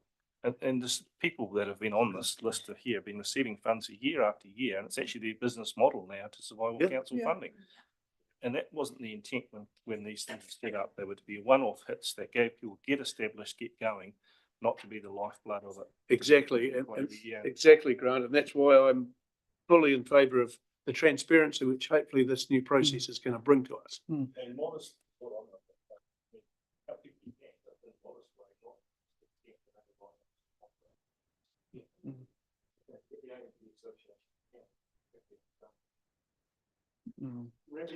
Yes, I'm just going to do one last one, and then the remainder of the slides you can look at it in your own time. They're just reminding you of where we're going next. Strategic partnership funding, just really wanted to talk a little bit more about it. I think it is right. We do want some strategic direction about partners for the future. And so it is looking at what is our strategic direction, going out into a contestable process, and so that we invite community to come into that contestable process. But the assessment panel reviews them and makes recommendations to the whole of council to make that decision through LTP deliberations. So it's just tightening up the process, making it more transparent, making it a bit more strategic, much more strategic in its decision making, going through there. We do have a question around tertiary scholarships. There has been some discussion on whether the district-wide scholarships are for residents of the district who happen to go to school somewhere. It could be in Christchurch or it could be in Selwyn, or the 4 additional district-wide is only for kids that are going to schools here, but what it does is allow the decisions to be made to give more applicants from this particular school more bites at the cherry. So would be really interested in some feedback on that, but now it's probably not the time. Perhaps if you were to put these slides out to us so we can mull over them. Yeah. Pose the questions you want. Yeah. And we can reply online. It will be a topic. I myself think our schools are the ones that need supporting. If you can afford to send your child to a private school, you don't need a scholarship. I've just got to raise this because it's not just people sending their kids to private schools. For instance, in Rolleston, we have a school that is built for 500 kids less than the ones who are actually attending it right now. That has actually made a lot of kids choose to go somewhere else for their own mental health. That's not necessarily a choice. Well, all I'm saying is you look at the reason why we set up those scholarships in the first place, and we're going to hark back to that. Excellence and so on. So that is questions which I'll look forward to the replies on. Yeah. So I'm going to wrap up at this particular point. The last remaining slides just go, have we achieved the goals of transparency, strategic decision-making, efficiency and effectiveness? And also just pointing out that we'll bring a report to you next month. It feels a little bit more complicated than what it felt at the start of this workshop, and some more work's going to need to be done on that. And we also actually, what we do need is we do need council between now and that meeting in September to be thinking about which ward councillors would be appointed to the assessment panel so that a panel could meet in October. We don't anticipate that other members will necessarily be in place by then, but the panel could meet with the 4 councillors. So that's a request. Well, thank you. Thank you for that, and thank you for the format this morning. It has certainly made conversation easier than being wide across the room. We have time for a quick cup of tea, and we'll move on to the next one. I think we're back in the chamber. Yeah. Thank you, everybody. Thank you, Nicola.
Right, we'll continue on with this morning's working line. I'm going to hand over to Steve, and we are talking about delegation authorities, are we? And Jody.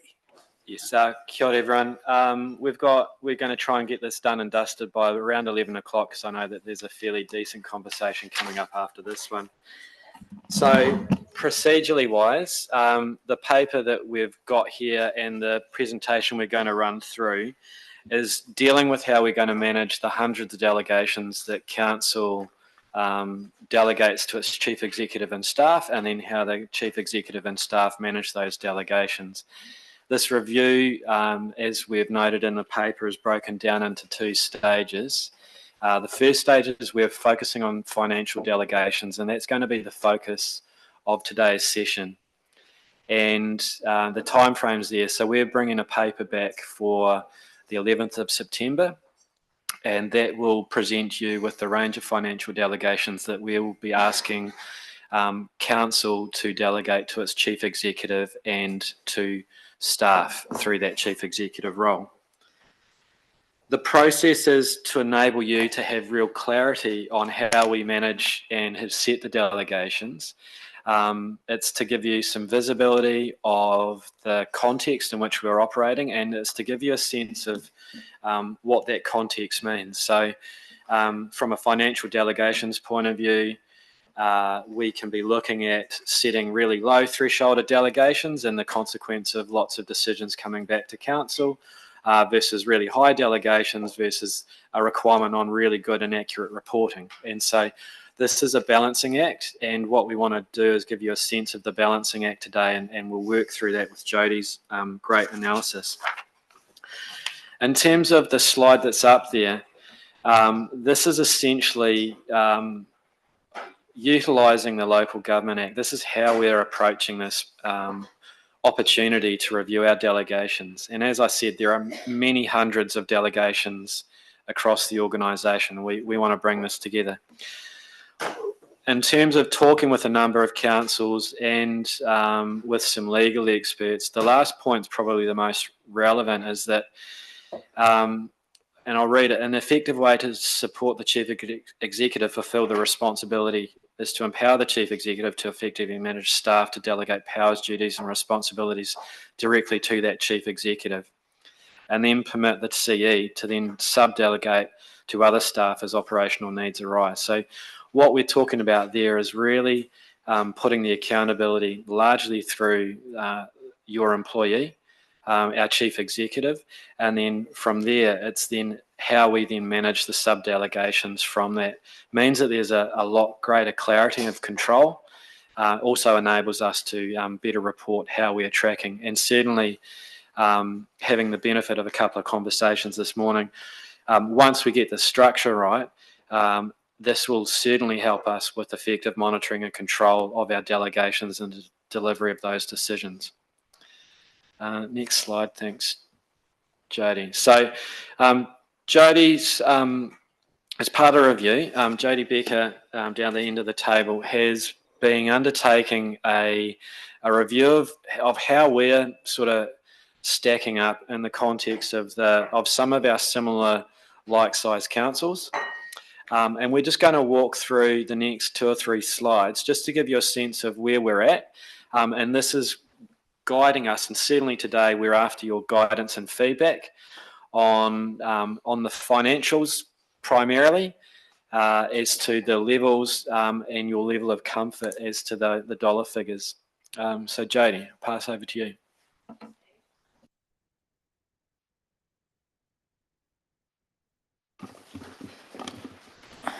Thank you.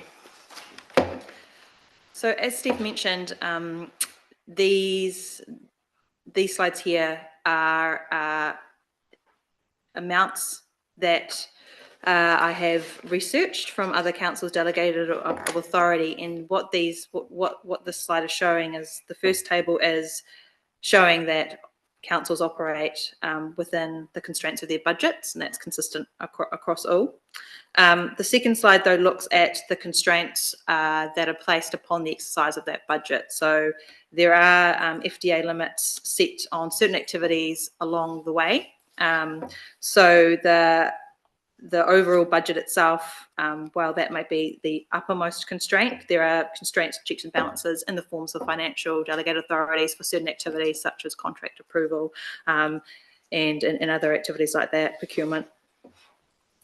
So what we have in the second table is a wherever I noticed that there was a hard limit set in delegations of authority manuals around other councils, I've noted those there just to give a cross section of the delegation, the hard limits that have been set for certain activities within delegated authorities. So just to keep in mind when you look at this table that that's not necessarily for all activities. It's not necessarily the if it says $1 million, it's not necessarily for everything. It might be for a particular part of the process, such as approving a particular contract for capital works.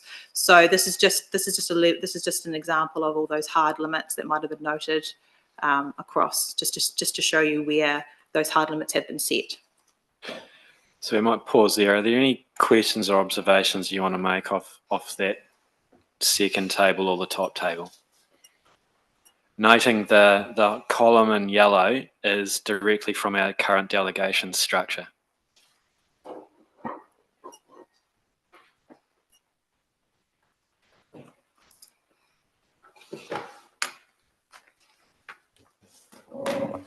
Deborah. Given our experience of growth, and we do have, do have a lot of projects that are $1 million or over, and I see that you've got Dunedin within approved budgets. How much flexibility does the Dunedin situation give with regards to the Selwyn offsetting of $1 million with regards to large scale projects with the value up to $1 million? And I guess the other issue that we often get from, and this is at the lower level at council, is when someone sees a structure go in or an amenity value go in and come to us, and it's under delegation. It's what's called a minor project, but they see it as total overkill for what they're seeing and wondering where their rates are going. So we've got two ends of the seesaw, shall we say, with regards to community expectation and managing, spending at the real low level. And then we've got the larger projects at $1 million, just trying to understand the $1 million one with the flexibility of Dunedin. And I might be aware, but maybe you can provide some assistance, but each council has a cap, a borrowing cap. And Tauranga was a classic example that when you went ahead when you actually borrowed over above your borrowing cap, commissioners got called in, and Dunedin might have been close to their borrowing cap as well, but managed to pull back. So just wanted some information around understanding why certain policies belong to certain councils. I'll have a crack at that one first. In terms, there's probably about 3 questions in that one. I think the first one is, if the delegation is set at a maximum value, then the appropriate process is then anything above that would come back to council for approval, and that would be how each of those councils work, and that's consistent with the local government approach. In terms of the minor projects, those projects are set and established through the development of the annual plan budget and the long-term plan budgets.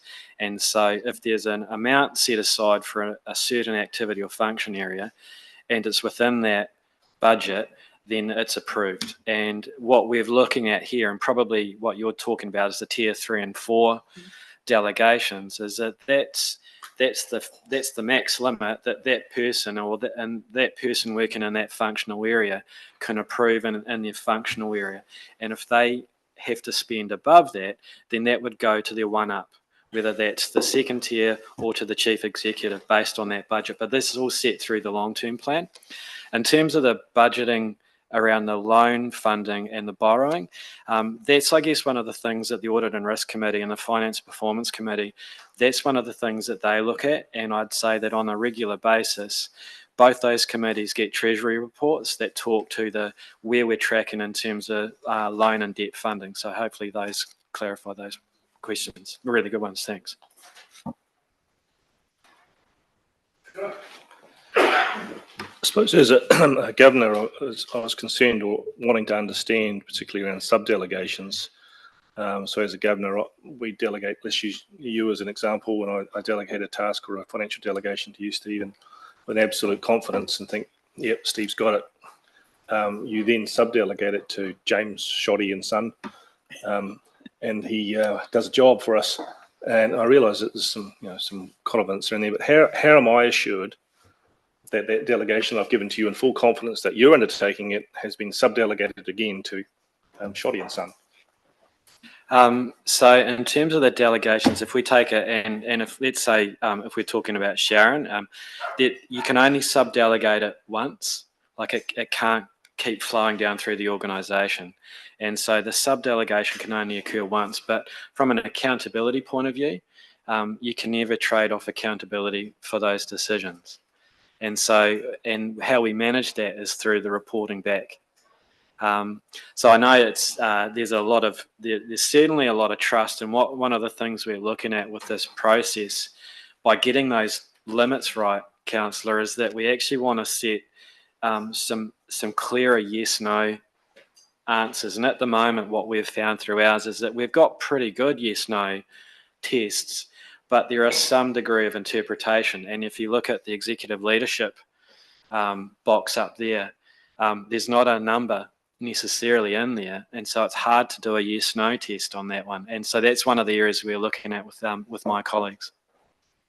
Just to provide some context to that, I'm aware of certain projects, much like Councillor Hassan, where it's been delegated through 4 levels from contractor to subcontractor to a third contractor to actually deliver the job, which each one I'm sort of clipping the ticket on the way through as a pass-through cost, and so the delivery cost and the oversight becomes more grey as it goes down the chain.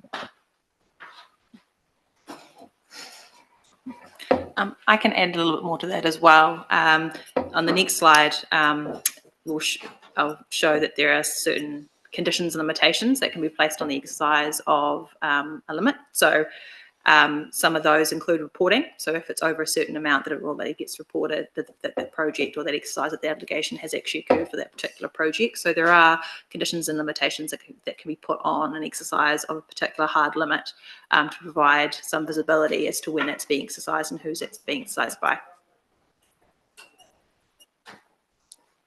Going to go to the next slide then, Jodie, if there's no further questions there.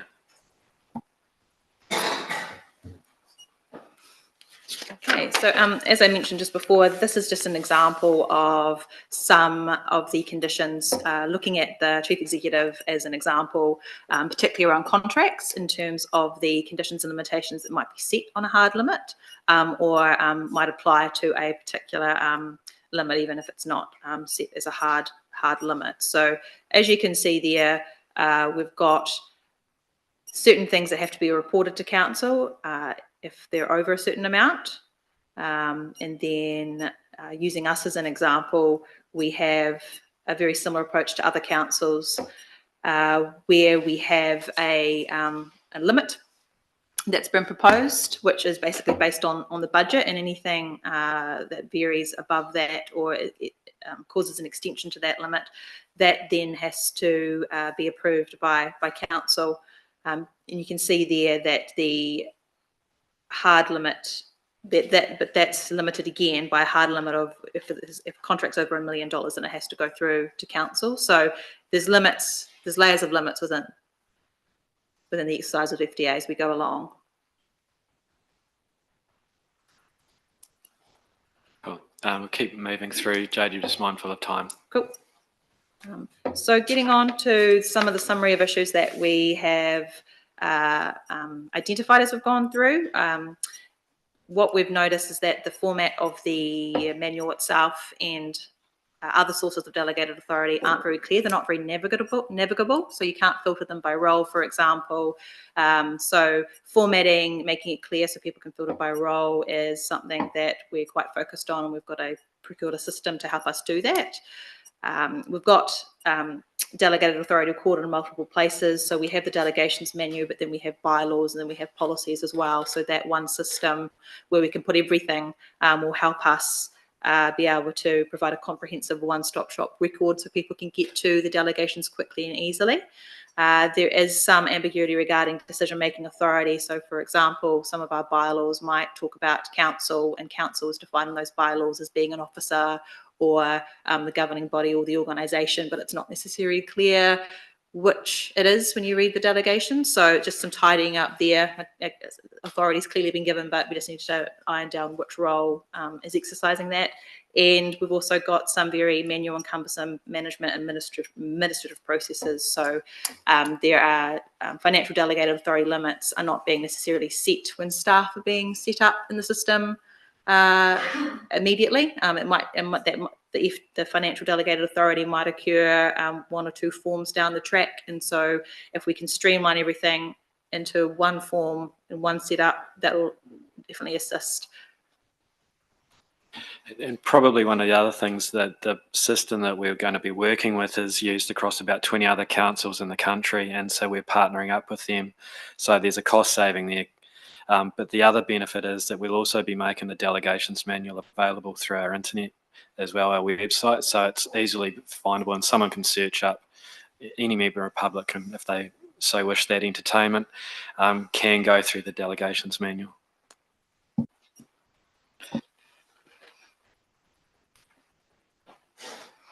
To quickly run through some of the initial findings, we've also, these are more specific examples of some of the issues that I've identified on the previous slide, but we also have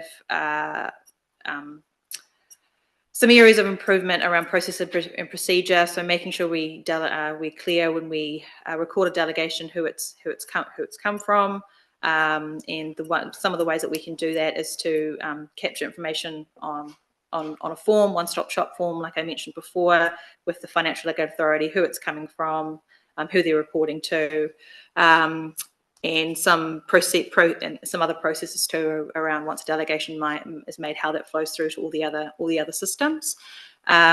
So I mentioned before as well that we have some inconsistency between delegated authority in different documents. So what that means is essentially we have a people data doesn't necessarily line up with the financial delegations that are recorded in the system. So to have one complete record that flows through everywhere, we need a system to do that, or a good process to make sure that all the financial delegated authority is recorded in all the right systems in a consistent way.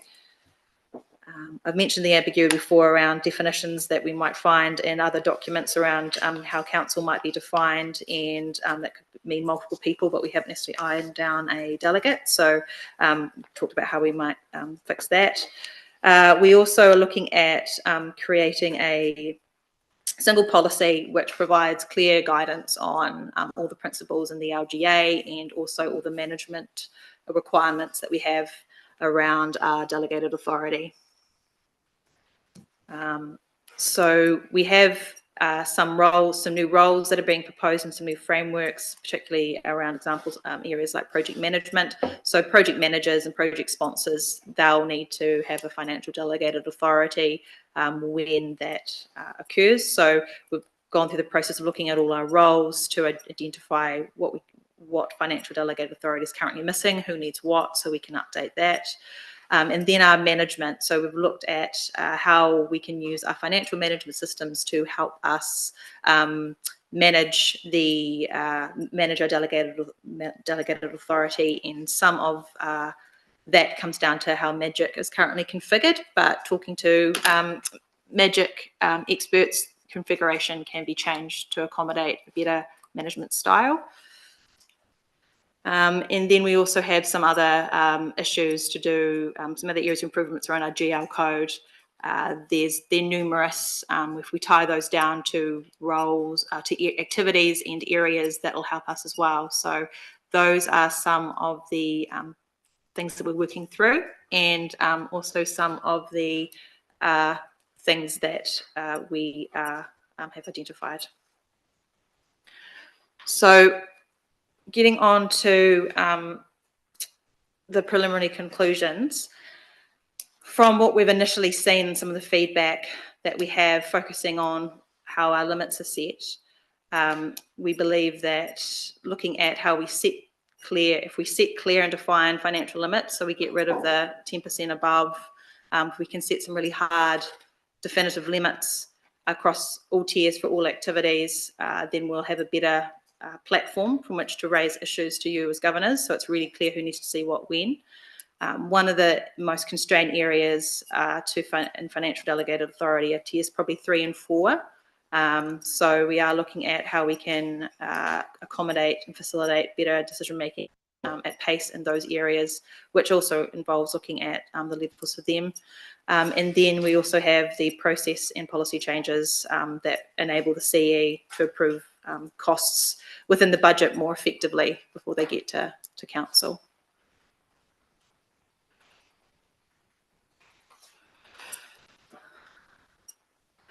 Next steps. So we're continuing to review some of the feedback, and we have a scheduled meeting with ELT on the 26th to provide a revised schedule of the financial delegation limits for them to consider. And then following that, we aim to provide that revised delegation, those delegation limits to council for your endorsement in early September.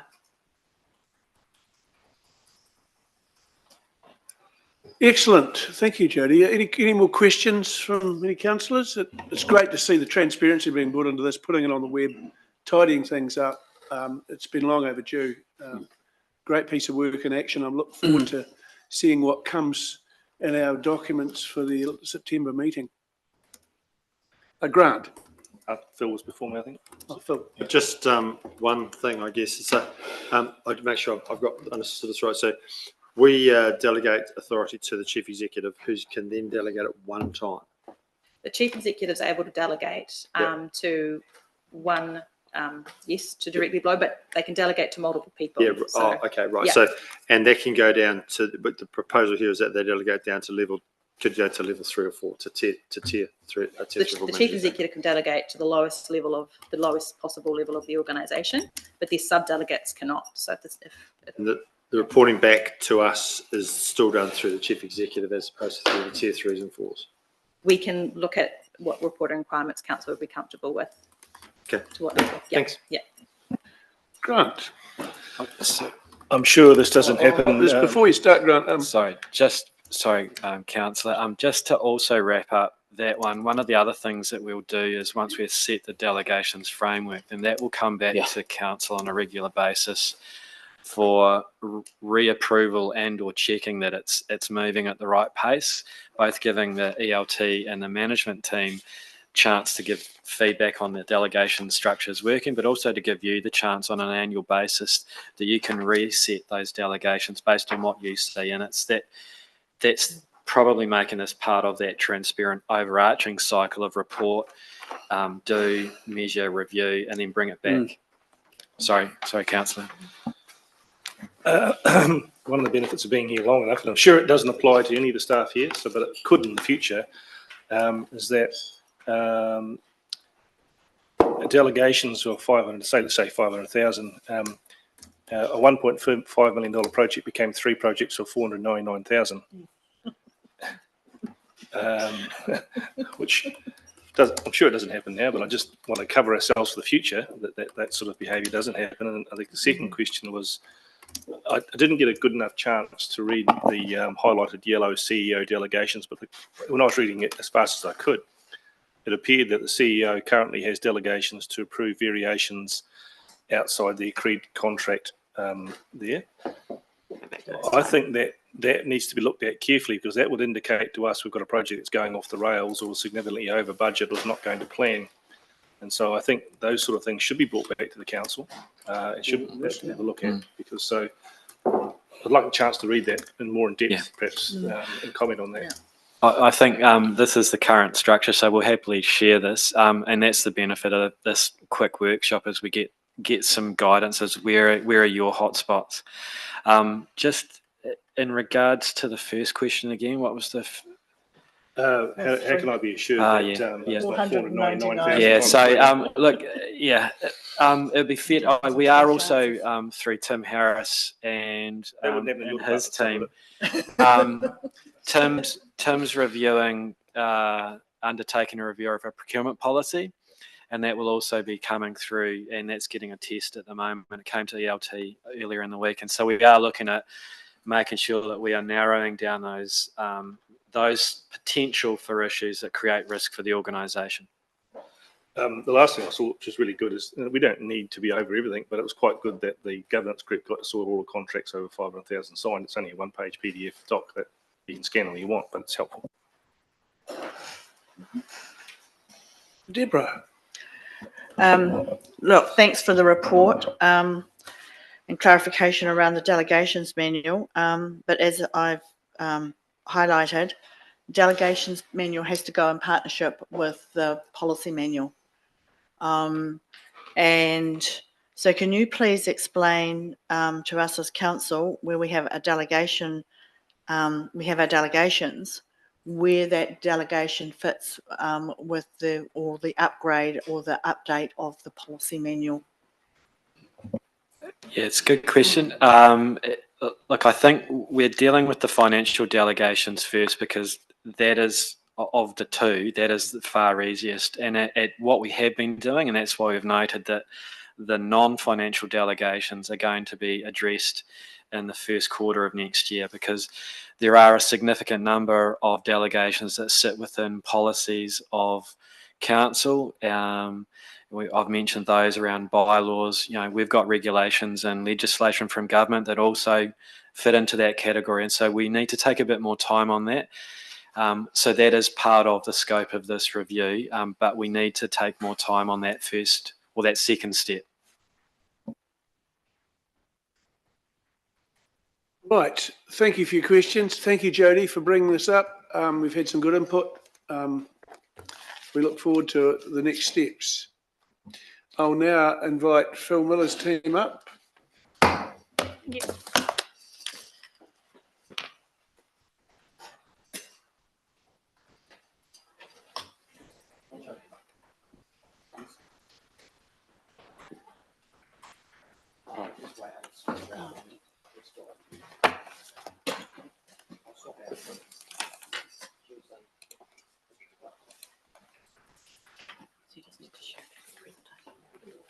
Oh yeah, how do we, do you mind putting that in?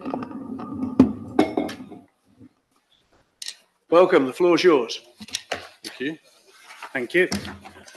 Morena, I'm here with the Capital Works team to quickly provide a brief on two papers and infrastructure projects that are part of the long-term plan and have been accepted. One, Selwyn District Park update, and the other one is Lincoln Reserve Extension project update. I'll allow Phil to go through the projects. So Phil's our major projects lead, or the vertical projects, how we say it internally. He looks after that, and he's also supported today by Hugh Shepherd and Gareth Ford, two capable project managers. Kiora. Phil, all yours. Good morning, all. What might be good is if I go through a couple of quick presentations. We might need IT to come and help. I'll kick off anyway while we've got the PowerPoint coming up soon. So what would be good just to run through and give you really an update of where things are at with regarding the District Park project and the Lincoln Extension project. And so, yeah, we've been working on both of these projects over the last couple of years in the background. And so what I'd like to do today is just give you an update of where things are at and take any questions today. So really today's report's just for information, and you will have seen the brief reports that we sent out as well. Regarding District Park, once we've got the overhead up, I'll be able to do a little bit of a background on a few things, but the main point today from the report is just to present the RSL report that you will have been sent through as well. It's just over 100-page report, which is the visioning and needs assessment report that has been done by RSL over the past 6 months. So what we did was we went out to public at the beginning of the year to ask what would the public like to see in the new district park. And they came back in big numbers, actually. We got over 1,600 responses from the public, which was excellent. And what RSL has done for us is really brought together a lot of the responses from the public, put it into a report that we can actually look at some of the trends and some of the things that the public are after. And I think it's going to be an excellent basis as a brief as we move forward in the District Park project to actually lead us and guide us to deliver something that the public really want to see. Right, we've got the overhead up now. Just try and how can we maximise that?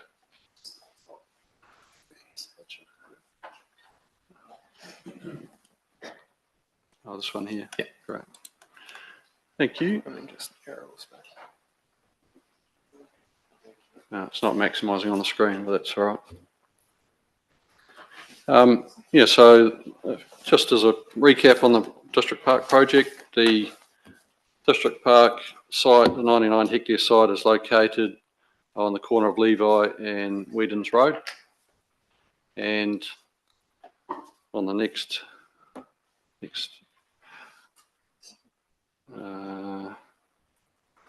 so we're still having some technical difficulties. Next page actually shows us, sorry it's a bit small to see on the screen, shows us a plan in relation of where a lot of other parks and reserves are around the district, within our district and also within Christchurch City Council's area. There's one thing to note that just in Templeton, Christchurch City Council have bought a site which is slightly, I think it's around 100 hectares, is that 75 hectares in Templeton, that they will be developing into sports fields and a new cemetery over the next 10 to so years.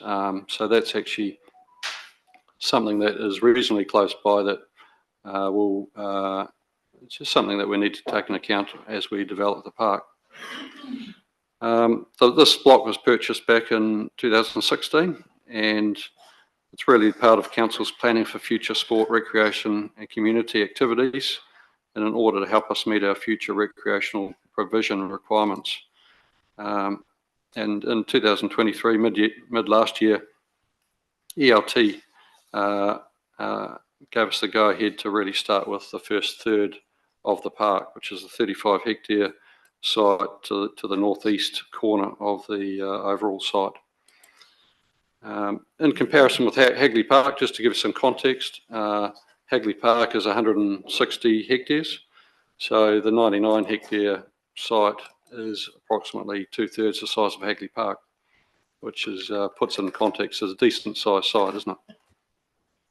So opportunities that we've considered going into this project is Selwyn is missing a large stands of vegetation, especially to the east and in the lower Canterbury Plains. People really want to escape from the urban environment and desire to get back to nature.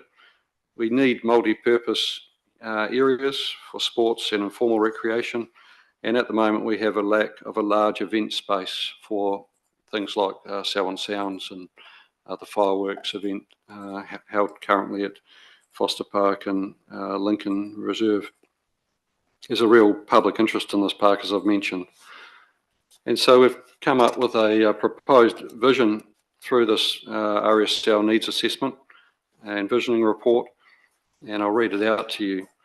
The vision is a sustainable natural escape from the urban environment, supporting individual and community well-being, everyone will feel welcome and safe to gather, play, recreate and enjoy nature. A natural escape for the whole Selwyn community. And so where we're at in the process at the moment is that over the past 2 years, we've had the play, active, recreation and sports spaces and places plan that has been completed. We have also carried out a soil contamination site investigation on the site. We've done a complete survey of the site, the 99 hectare site. We've also engaged a company called Landform Projects who have carried out a site assessment of all the soils and geotech of the site, which I'll be able to show you a plan on hopefully soon. We've done the vision and needs assessment report, and we've engaged with the public just to get ideas of what the public would like to see in this new park. We have also just recently engaged WSP to work on master planning the site and with a particular focus on the first 35 hectare stage. And they will be working on that with our own landscape architect, Zoe Tay, who will be working together on the master planning for the site along with members from council at different stages of the project. We have carried out 5 workshops to date on the district park with different parts of council, just looking at different aspects like biodiversity, planning, assets and different aspects that we need to consider as we start the master planning project. As I mentioned, the visiting and needs assessment report that we have included in our report is really going to be the basis behind our master planning brief. It's really a brief for our master planners, and we had over 1,600 responses online. We carried out workshops with RSOs and stakeholder groups, and they had a good turnout at many events across the district. Quite a few different consultation events were held across the district.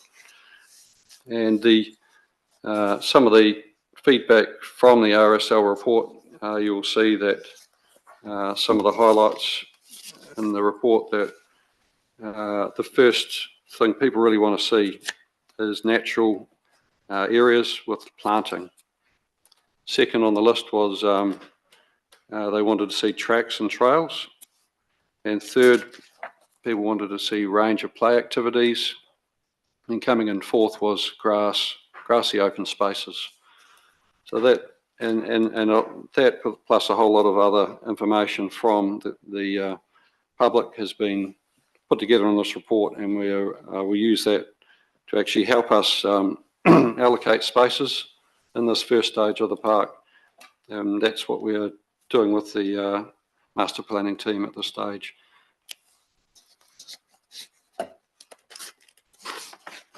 Next steps in the district park plan to carry out master planning workshops.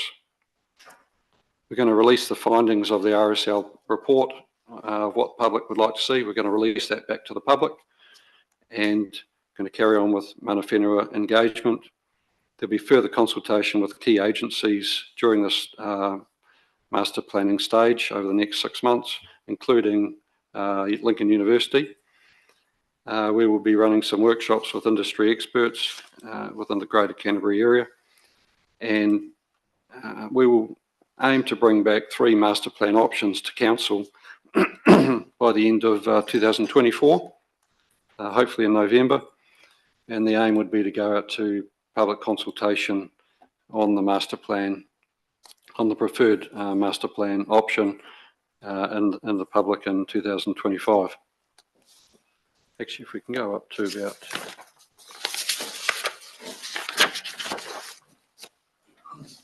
thank you. Thanks very much. Yeah, this is some of the extracts that you've seen on the RSL report. This plan I wanted to just show you, we haven't got that in your report, but this is one of the outcomes from the landform project study of the site. You look at the site and you think, oh, it's just a 99 hectares of flat paddock, but actually there's a lot of interesting data that we've got back from the geotech analysis, the old braided river in areas, and you can see on the northeast corner and over to the southwest, there's some quite deep soils. Soils are up to over 1 metre deep in some places, which is, yeah, that sort of data is really, really key for us as we're in the master planning stage now to look at allocation of where planting would be best to go and where sports fields would be best to be placed and that sort of thing. So the data is really excellent data. Yeah, as I said, those are the next steps that we're up to in the process and of the district park master planning. I really want to also state that it's been quite clear in the RSL report that we need to provide a park that is open to all and not just providing sports fields, or it's not going to be another Foster Park. This is going to be a real collection of plantings, somewhere people can go walking and really enjoy the natural landscape rather than just another sports park. So that's come through to us very clearly. So Phil, the master planning workshops, who are they open to? Yes, we've had some internal master planning workshops, but what we will be doing over the next 2 months will be running some master planning workshops with other key stakeholders. But if you would like to be involved yourself or any representatives from the council, that would be fine too. We'd love other people involved in these workshops that are upcoming. Yeah, thanks for that. It's an exciting project. I remember we bought this land some years ago. Yeah. As you say, it is a huge piece of land. And looking to the future, I'll be interested to see how it comes out. Right. Questions, Deborah? Thank you. I remember that when we bought this large piece of land, it was actually under the airport contour noise. Yes. Now there's a proposal to change the airport contour noise limitations. And I'm just wondering, have you actually thought forward whether all of this land is actually needed for a large scale park, whether some of it could actually be sold and developed if the time comes in the future to help pay for the cost of the long-term this park, or whether it could be advantageous that with regards to these funds, if that was a decision that strategically that was made, whether another parcel of land could be bought nearby to share the resources. Have you strategically thought that far ahead? Yeah, good question, Deborah.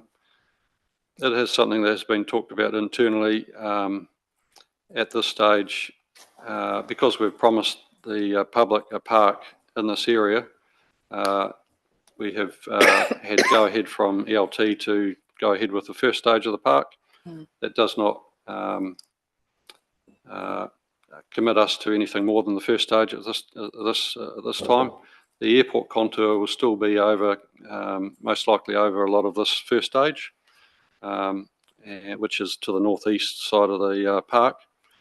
Of these sort of planning questions will be looked at further and potentially by Robert and his team, and our team and the Capital Works. We really inherit the projects and the brief and go ahead with the project as directed. So those sort of planning discussions are really probably outside our Capital Works team.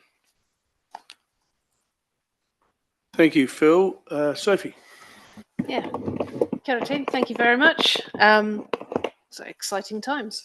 I've got, it's good to hear there's still the plan around the grassy open spaces because we do have quite a lot of, as you've observed, large events that happen in this sort of Eastern Townships area that they're very popular, but they're now very much beginning to outgrow. Well, I think they've probably outgrown, frankly, the existing spaces available for them.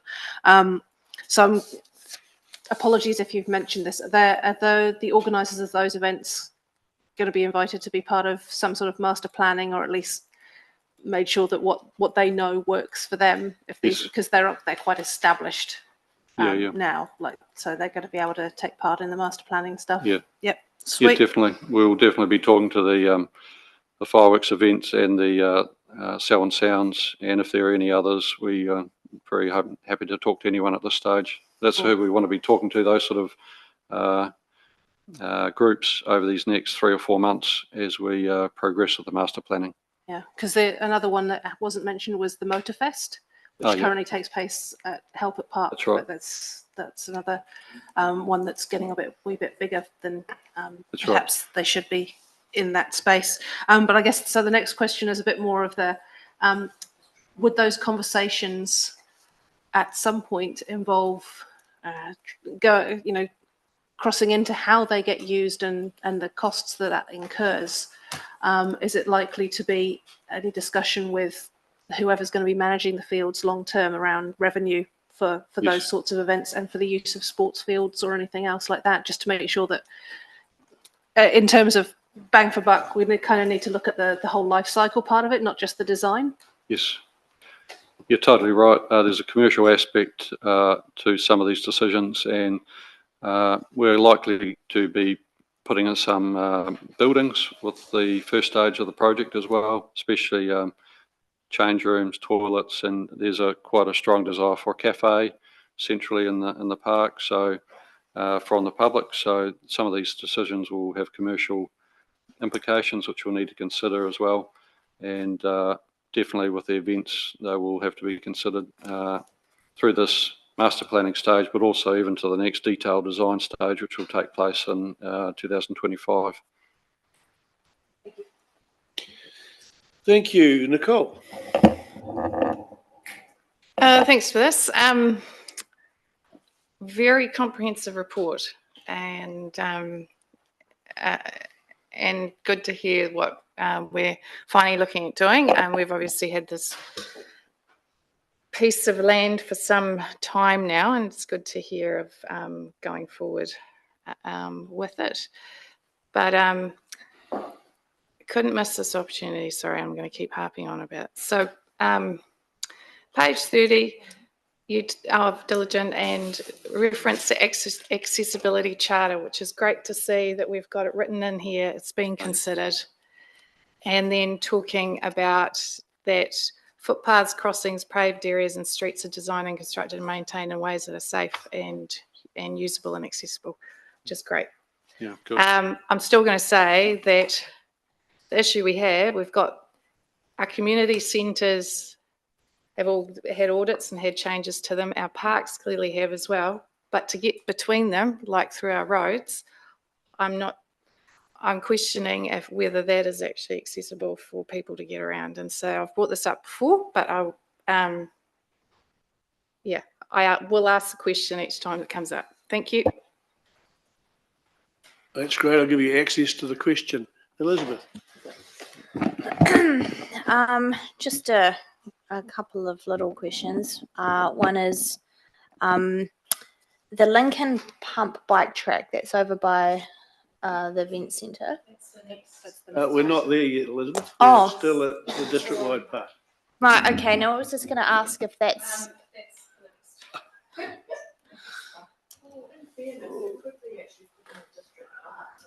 Well, that was going to be my question. My question was, you've talked about cycle trails. Sort of what level, because obviously we've got like sort of fluffy kittens ones for 5-year-olds. Are you looking at some of those bike trails having sort of the more intensive, what's called free ride slope style type level of additions into them, or are you keeping them sort of really low key? I think the things that we're looking at for walkways and cycleways are there will probably be a mixture throughout the whole park because there'll be room to do all sorts. So there will be some opportunity for off-road cycling and potentially some mounding and features. So those so sort of things. Wondering sort of how advanced we're looking, because we potentially could build in some more advanced stuff for the teenagers. Yeah, it could be. We haven't looked at that in detail yet about how advanced that could be, but something we can consider. Yeah. And in terms of the planting are you talking about natives only or exotics? Like, what's the sort of measure? Good question. I mean, obviously, I'm always going to be for, you know, food forests, orchards, and wild flowering meadows, and sort of that bee butterfly kind of thing. If we can incorporate that, it'll be great to see us sort of revert to that kind of wilding sort of stuff if we can get some. Good question. I think our discussion so far with the master plan is that, and what we've had through the RSL report is that people want to see a mixture. So there will be some large areas of native planting, wooded areas and forest. However, there are also quite a lot of people wanting flowering plants and trees, deciduous trees as well, which goes along the exotic lines. And we've also had some strong submissions on sister city garden parks as well. So something more along the lines of Horsell Quarry with collections of plants, which would work well with potentially a sister city collection. So those are sort of ideas that we're looking at, but it'd probably more along not a high end botanic garden type treatment, because that would be very, very expensive to maintain long term, but more open wooded areas of collections of trees, potentially from different countries in certain areas along the lines of our sister city relationships. If I can just add additionally onto that, I know in Lincoln we've got heritage apples that are collected, I think it's with Common Food, and it would be absolutely incredible if we could take some of those heritage plants and have them, because all you'd have to do is mow around it, and do something really incredible like that. Yeah. We've had quite a few submissions on community gardens and fruit trees and the like, nut trees. Yeah. Fantastic. Shane. Kia ora tātou. Ngami, thanks Phil and team for the report. The RSL report is a great report, and it captures a wide range of views, particularly page 47 of Diligent, but 30 in the report. I like those big dreams. Ice skating rink, Ferris wheel, Princess Park, Legoland, roller coaster, all those big stuff. And while we laughed now, it's really an opportunity for us to think into the future of what's possible then. As stated here, somebody said that's probably not going to be around. We won't be here to enjoy it, but certainly planting the seeds for someone to sit under the tree into the future is definitely what we're here for. I see us doing so. Sort of in relation to Deborah's question around paying for it, or paying for all these lovely things, is the opportunity to intertwine perhaps the business strategy or the economic development strategy to look at potential of leasing of businesses, such as some of those that are mentioned here. And just secondly, the practicalities. At the bottom of that page, it talks about parents of the 7th generation Kiwis, their young boys that would dearly love somewhere local to take their children and enjoy water. Splashing in water, we all love that, and we're 55 kilometres from the beach. So, question around the practicality of delivery, and do you think that's something that we could deliver quite easily or not? Or the commercial opportunities, I think there's going to be a lot that come up, and we won't be able to fit everything in the first stage, because the first stage is 35 hectares, is around about the same size as Foster Park. So we'll be able to get some of the ideas in the first stage, but if we were to move on to the second and third stages, we will be able to get more of those potential commercial links working, I think. And I think we're really open to ideas. Regarding the water play, that was something that came through very strongly in the feedback from the community. So that will be something we will have to provide, and we want to provide. And what that looks like at the moment, we're not sure, but it's really come through very strongly. Yeah. Kia ora, we're having a second attempt here. Yeah, it's just following on from what Elizabeth said. There's something I want to bring up about community garden. Thanks, Elizabeth, for what you said. There was a number of good ideas. When we're talking about community gardens, this is actually something that Sophie and I have discussed, because we've in Rolleston there are actually a number of them now, and just concerned because they need volunteers to do it. Yep. And so this what we've got at the moment. So we've got there's one on Brookside Road, there's one in Farringdon. We've put in one beside Te and there's also the community garden out at Pines. So that's 4. And I do know that one of the people that's involved with the one out at Pines is also involved in another thing as well. So I'm just want to put it out here so we think about if we're looking to go down another community garden that we actually have had an assessment of what's happening at the other ones, because our pool of volunteers is getting quite small, and the ones who are particularly interested in gardening for the help of the community, I think would probably even be quite a small proportion of that thing. Point. Deborah, quickly. Quickly, just following on from Shane and the water pool, I think we've closed the water race that runs down Whedon's Road that would have serviced this large-scale park. I think when the motorway went through, I think we closed the water race, which would have been maybe a good opportunity to utilise, but it's something that you need to check through. Yeah, with water play, we generally have to have it treated normally with human interaction, so it may not have worked with the water race anyway. We do have on site at the top corner a existing swimming pool there as well, and we've got a really good supply of well water on the site. However, we've got that potable issue we still have to overcome for making sure our water is suitable for human interaction. It's just that when I saw the photo from RSL, it looked like a natural pond area for biodiversity more than just a paddling pool scenario. Yep. Right. Thank you for your input. 1,600 submissions is pretty good. It's great, isn't it? It's obviously the community is embracing the idea of this. So go well. I look forward to your workshops and future reports back to us. Now, Lincoln Reserve Extension. Yeah. So this is just a quick update on the Lincoln Reserve Extension. This is a 6.5 hectare site just beside the high school and Plant and Food, and just south of the Lincoln Golf Course. This is a site that Council have purchased recently after many years of trying to get this site, which is excellent. It really is a beautiful site. It's one of the nicest sites in the district, I think, and you can see from some of the photos here.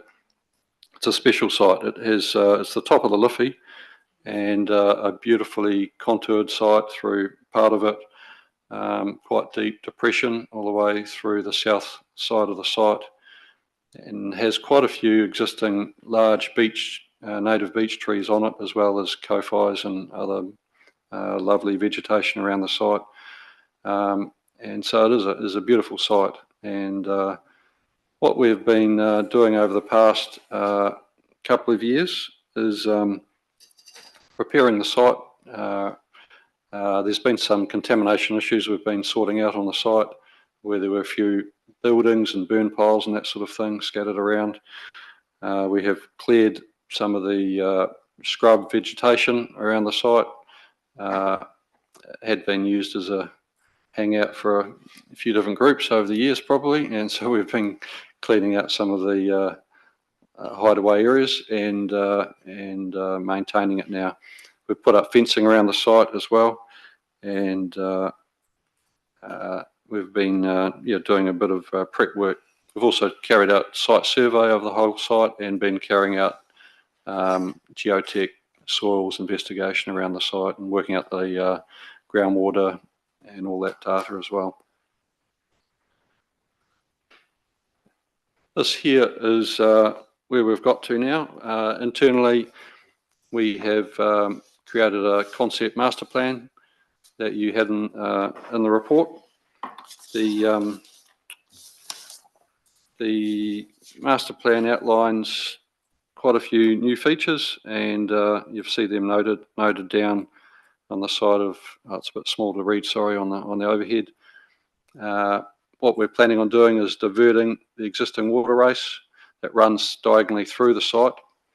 We would bring that in down through the western corner of the site down to the top of the Liffey. We will be introducing we plan to introduce 2 new sports fields, which will have stormwater drainage, be fully irrigated, and training level lighting. We'll be extending the Maya Drive through from the current end near the Lincoln Men's Shed all the way through to Boundary Road. We will look to redevelop the existing Liffey site and restore the area as well. It has been just rough grass over the area for quite a long time, and so we'd look to bring a new planting and pathways and vegetation along the Liffey.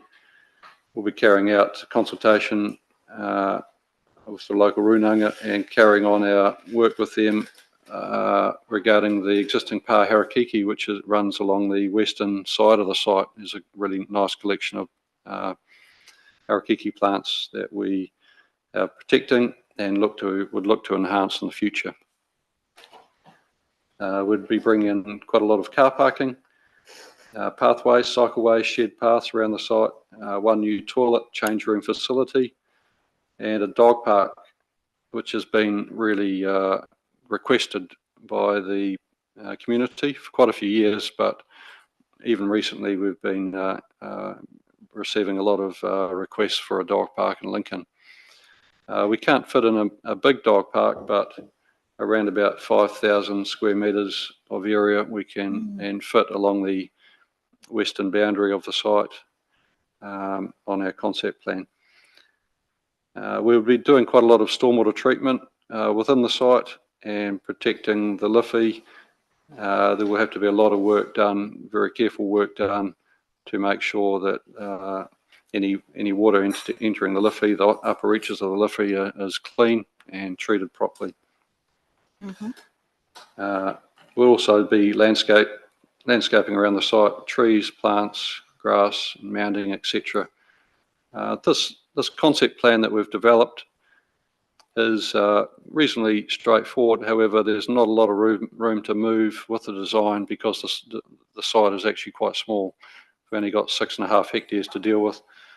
It's quite, we haven't got many positions where we can put the extension through from my drive, and the layout is really, we can't put the sports fields down near the Liffey, so it's actually quite constrained really what we can do. But this concept plan is what we've currently developed, and over the next 3 years we plan to release the concept plan to the public for their information. We've already done some engagement with local clubs and from the existing Lincoln domain, but we'd like to release this concept plan to the public for information. We'd like to engage a design engineer to carry out the work on the design for the park on this concept, develop it to detailed design, get through all the consenting, and take it out to tender by the end of next year. And then we have construction works planned for late 2025 and construction early 2026 through to late 2027, that sort of time frame for construction of the park. So that's where we're at the moment, and things may change in terms of timeframes depending on how consenting goes, but that's what we'd like to do, and there really is demand for more sports fields in the park, and yeah, that's where we're at the moment. Happy to answer any questions. Thank you, Phil. I'm very aware of the costs, and I see we're engaging an external design consultant, so we don't have the facilities to do it in-house. Yeah, we don't have the capability at the moment really for a full package. What we think we will get is a better price for the overall tender if we put it out as one tender package, including the road, the sports fields, lighting, everything, tender package up and get it designed up in one package and then tendered as one package. We think we'll get the best cost that we can for the overall project by bundling it. We could do certain parts of that in-house, and we still do intend to do parts of that in-house, like the landscaping design. That will still be done in-house. However, some of the specialist things like the lighting design and the roading will be done by a specialist designer. Excellent. That so we're not going to see $499,000 projects like was mentioned earlier today. Deborah. I have 3 questions. First question is the Maya Road extension going through to Boundary Road. Yep. I think you'll find through the transport plan, Andrew Maisie's team are looking at transferring the bus from Lincoln down through for the park and ride. Yes. Down through to Boundary Road. 2 questions. A, the width of that road doesn't, and is there a bridge needed to actually go across that road with regards to protecting the spring flows for the Liffey? Because that's very important to realise that while they may look dry, I can assure you that when the springs start flowing, that's where they will come through. So I want to understand if that road's been costed with regards to a suitable sized bridge to carry the traffic that to transfer across the Boundary Road. That's already been mentioned with regards to Andrew Maisie and his team. That's the first question. The second one is when we look at the headworks for the Liffey, I see that you've sort of ended it in the corner. There is a major spring on Springs Road that actually diverts down through the crop and food that actually connects through to there. Yes. So on your diagram, it almost looks as though that spring flow starts there. You'll find that like any springs, there are multiple flows of springs that will feed into a spring headworks. And I think that needs to be probably investigated fully with regards to the interconnections of the springs up in the Mage Spring. And it's quite often dry. It is planted, but they do flow with regards to dependent on the water table, etc. And that's, so basically we're looking at a roadway cost extension that may include a bridge. And I don't see any of that costed into this plan at the moment with regards to the funding of the construction. And given the time frame, and the other question I want to ask for both parks really is the DC contribution, because where we've got the district park, it's a district capture of the DCs. Where we've got this park here, it's on a catchment basis DCs. And for some time now, I have been asking through financial and reporting a breakdown, please, of the ward of the catchment basis for these DCs, because that will A, impact on our funding, and B, understand, our allocation of growth as to how we can afford these projects, with regards to what's left. Yes, Deborah, for we've got others. your points. You fill a chance to answer the questions. Yeah, good questions. Deborah, the first one about the road width and taking buses. Yes, that'll have to be taken into account with the detailed design through master planning. We're aware of the potential for a park and ride or a bus link through to Boundary Road in the future. And it will either have to be a full bridge or a culvert, you're right, over the Liffey. At the moment, there's a culvert there, double culvert, but we will most likely have to put in a new culvert, and that has been accounted for in the funding that we've got on page 129. And that will have to be designed up during this detailed design phase over the next year. The spring flow, you're totally right. It goes right up to Springs Road, and anything we do to the corner of the site there will have to allow for spring flows to come through there. Probably we just stopped that on our design, on the concept design, mainly because that's where we'll be bringing in the water race connection from Boundary Road. So it'd probably be more a permanent flow from that position where you can see it blue on the concept plan. But beyond that, there will still be flows coming through occasionally, but not a permanent flow. And the DC funding, it's probably not my area to answer that question. On the last financial and performance meeting, Frangie said that she was going to put together a DC part for each of the wards in different areas. So that will still be coming through. This thing is an approved project through the long-term plan. So there would be DC contributions and targeted funds calculated as part of that. So. Thank you, Narang. Nicole. Thanks, Vis.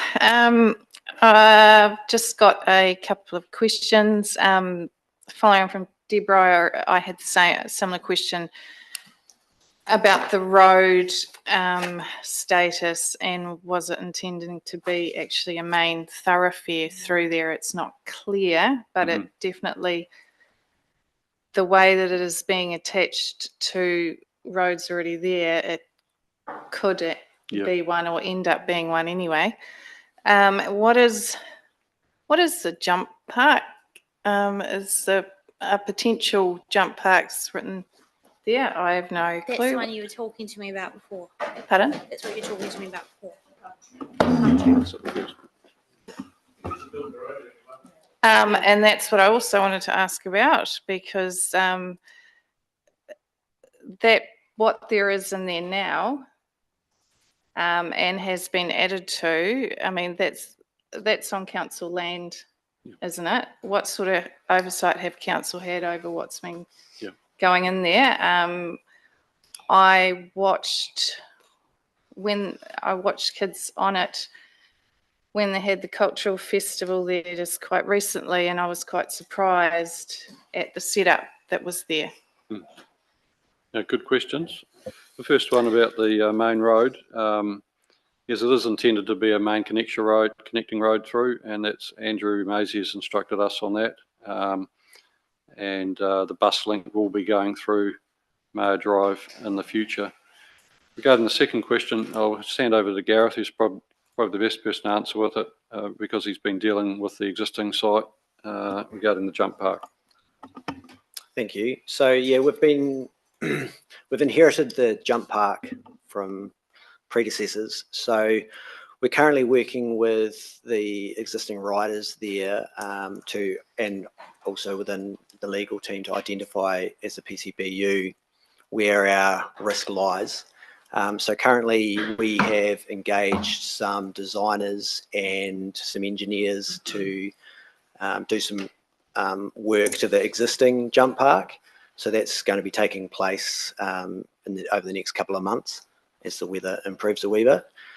With consideration for the new site, that will be done with the understanding that the riders or that jump park will be covered under an incorporated society. So council will not be developing that proposed site to the level it is now until a incorporated society can take some ownership and some management and responsibility of that risk.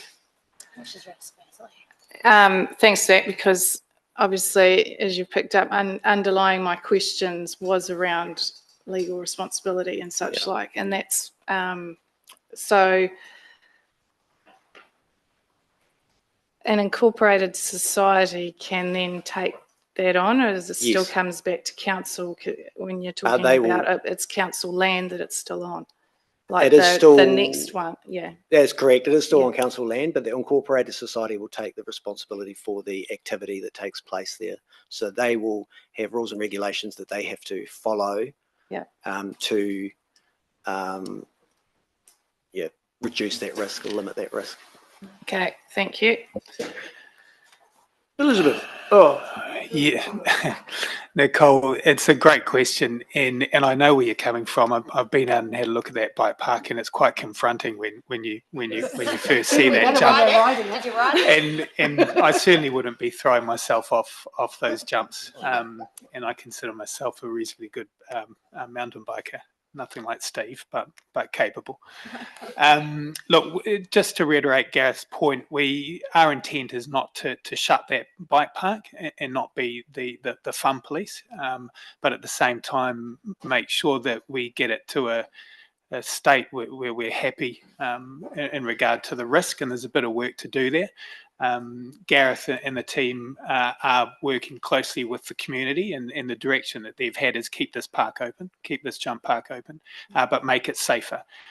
So we've had some really good engagement with community representatives and agreed that we need to kind of meet each other halfway. So we need to mitigate the risk, but at the same time not remove the enjoyment and these kids that want to go down and challenge themselves a bit.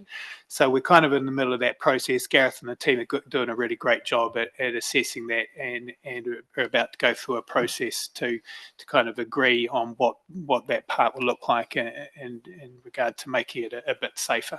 So we're happy with the risk. Thank you. Elizabeth. Quickly, the dog park, I presume that'll be fenced. Yep. And obviously what we've seen in the past is people asking for sports sheds so they can store their equipment on site rather than at home in their garages. I don't see that here. Is that being given some consideration? Is it an outright no, or we don't have the room, or we're not going to facilitate that, or we'll look at that in the future? I'm just wondering if we have that conversation early. Thank you. Yeah, good question about the storage. There will be some storage, most likely adjacent to the public toilets and changing rooms, like we've done at Kākaha Park. Thank you for that, Phil. Sophie.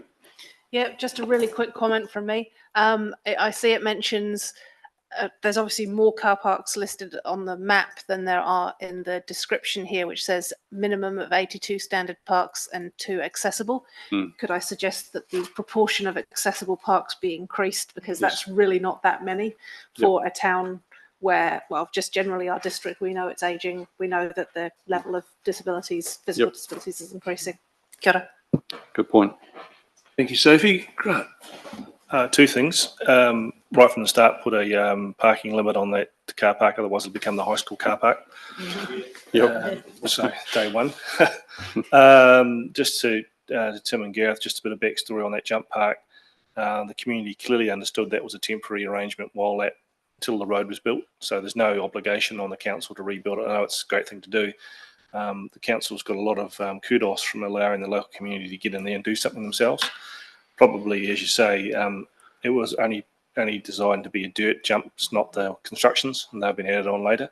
So there's been a bit of overreach. But as a thing that the council's done and allowed to happen, it's been fundamentally one of the best things that the community has really appreciated, the kids especially, the opportunity to get in there and do it. So don't feel obliged to spend a lot of money on it, because that was the very clear instruction. We'll let you do it until we build the road.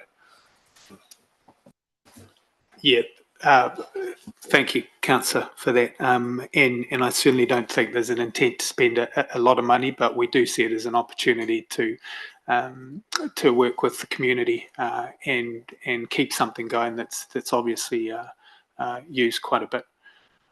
It was developed for free. So one of the developers sent their digger down from the subdivision so there's still subdivisions going. I imagine Fulton Hogan would probably do the same. Yeah. Yeah, thanks for the input. Personally, I remember doing the Lincoln structure plan back in 2009. So to see that road linkage go in, it's taken a long time, and that's, as Grant will say, that's a gold-plated piece of ground. It's cost us a fortune and a long time to get there. So I'm very pleased to see that it's going to give us that transport linkage, which will change the way people move around Lincoln once it's Boundary Road gets more accessibility into the central Lincoln. So go well. I think it's an exciting prospect. I look forward to seeing it over the next few years. So no more questions, councillors. I think that brings us to the end of our briefings this morning. We'll resume at 1 o'clock for our council meeting. Thank you, everybody, for your input. Cheers.